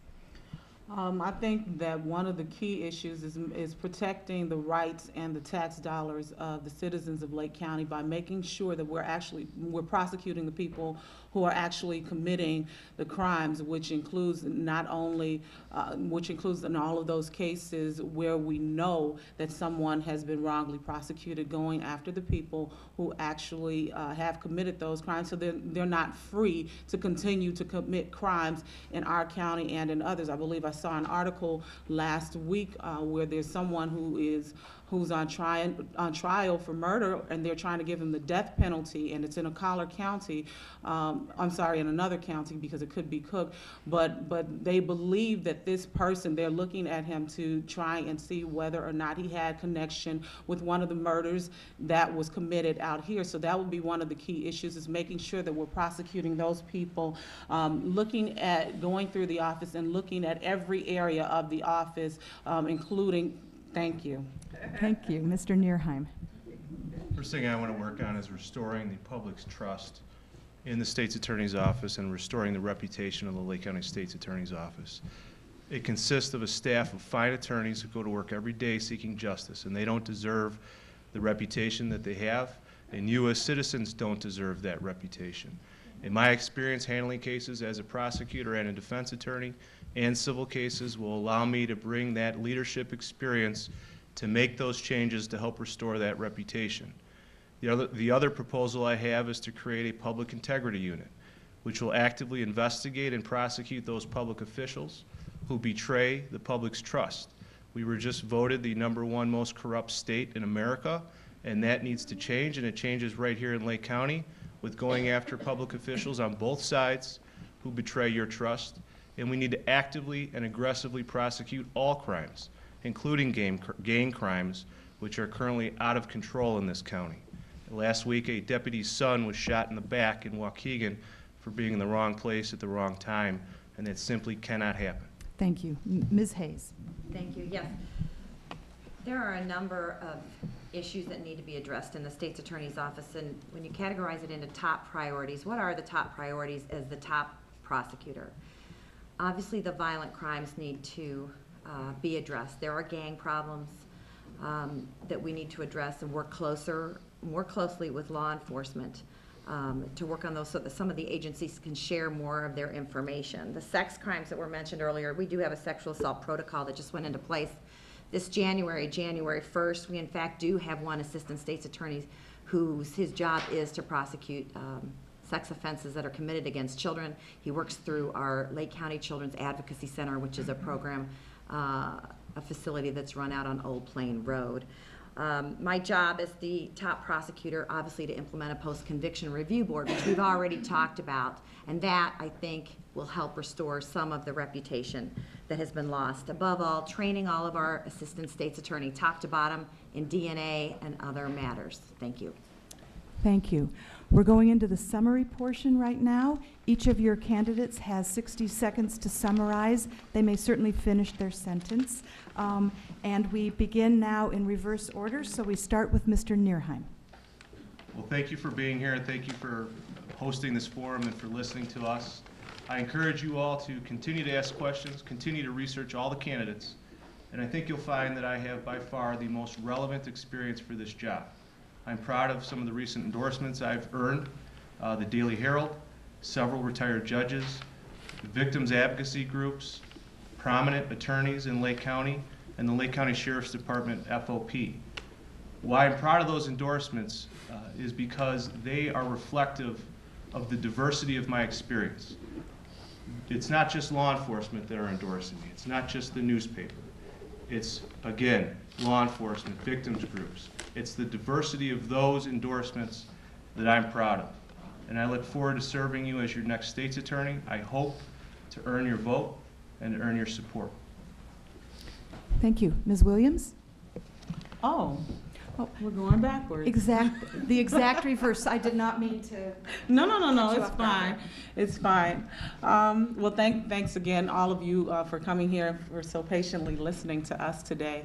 As state's attorney, I think that it is very important to have a diverse background, and one where you are not only an attorney, but one where you have skills and abilities outside of just being able to walk into a courtroom and practice law. While that is vitally important, because, and obviously it is, because it's one of the it is the requirement by statute that you be an attorney, it is not the only requirement. And as I stated earlier, with my diverse background in education and in experience, it means that I can handle this job. I can do this job. I can litigate in a courtroom, and I can propagate in a boardroom. The experience that I have allows me to prepare a case for trial and to train a staff. It allows me, and the volunteer work as well as the other work that I do means that I have a passion for people and justice, and I ask that you remember that. Thank you.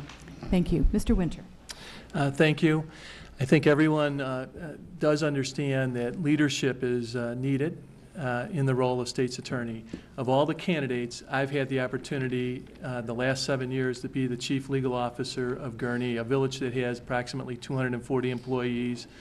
And during that time period, I've handled all the legal demands that come before a municipality, and that's very important because, as we now know, you have to always be vigilant in making sure that the office is being managed properly. You can never become complacent, and I certainly have had that opportunity serving not only municipalities, but I've also worked for large corporations and utilities with large legal departments. So I'm accustomed to the computer software that we're going to need to bring to the office and the ways to bring leadership. I also had the endorsement of the Sheriff, Willard Helander, and Bob Skidmore. I've had the actual opportunity of working with them in my role as a village attorney, and I'm honored to have their endorsement. Thank you.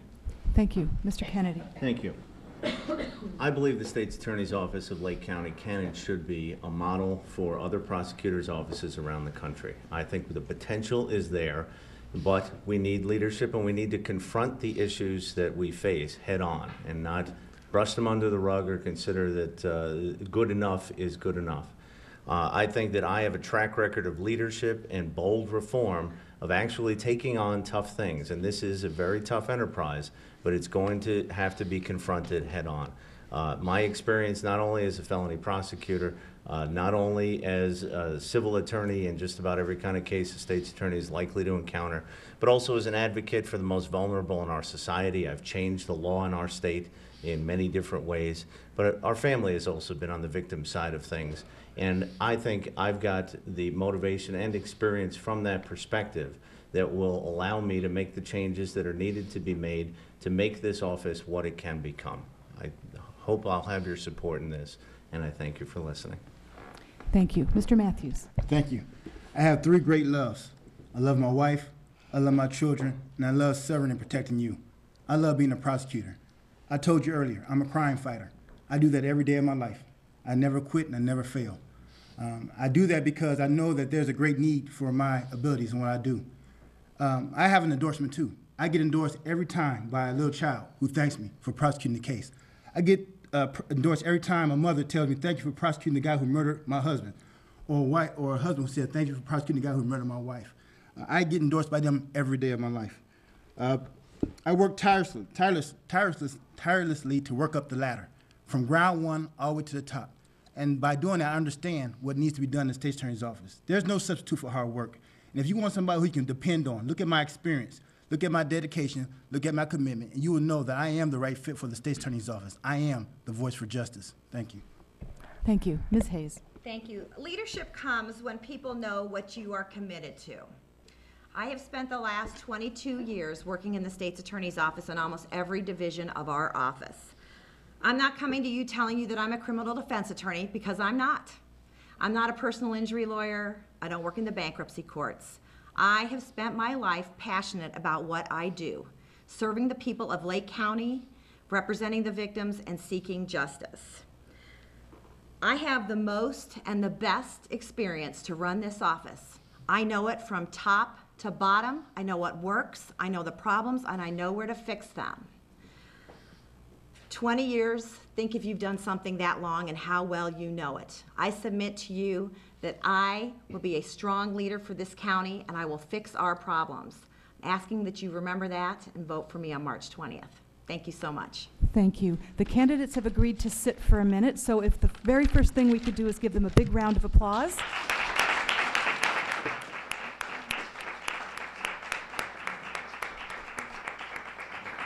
And I want to tell you why. I actually love to come up to Lake County and moderate. I'm always so interested in hearing your candidates. You are so well served up here by the people who show this commitment to run for office. And not only today, and those of you who started off with me back at 1:30 today, you have heard at almost every level of county government today ideas from people, their commitment, their passion. But I nowadays cannot end a forum without giving a plug for the courage that in the year 2012 it takes for someone to put themselves forward and run for office. The scrutiny that they get, the criticism that they get, the applause that they get, but it takes a lot of courage. And so for courage, I'd like really one more round of applause, not just for these folks, but the other candidates you heard today.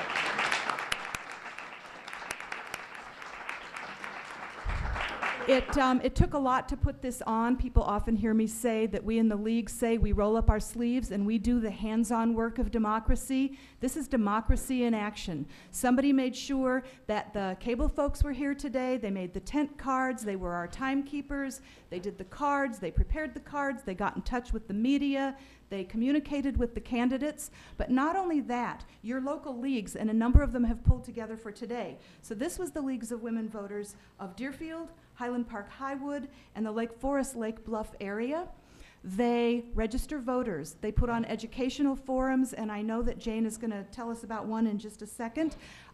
This is a great organization, and along with the candidate information out there is membership organization, and I don't have a dog in that fight either. I'm a member of the Evanston League, but I have to tell you, I have so much admiration for the Leagues of Women Voters that are up here in Lake County, and this is the kind of stuff they do. They need your dollars, they need your warm bodies, right? So if you're saying, oh, I can't do anything, blah, blah, blah, just get out your checkbook, shut up. Maybe next year you'll have some time, join again next year, and maybe you'll be a timekeeper, right? You can also get trained to be a moderator. I don't train, I've never trained moderators. I've been trained by the League of Women Voters to be a moderator. We do tons of cool stuff, and we really, really get to know our local communities well. I definitely want to thank your cable guys. They've been putting this stuff up for us. I've seen the last couple of debates up on the net. It's also time consuming. I mean, I'm not pretending that everybody here is a volunteer, but they're doing a really terrific job of it, so be sure you look for that. And on this really nice flyer here are lots of websites, including the website of your local league. So you can look that up, and they'll have this posted one of these days, probably before too long. Don't forget their website also has candidate bios. Don't forget, although I might be stepping on Jane's toes, March 20th is the primary. Friends, don't let friends stay home. See if somebody needs a ride. But it's also early voting, and you can do early voting right now until March 15th, so don't forget about that. And with no further ado, I'm going to turn it over to Jane, who really is one of the local league members around here.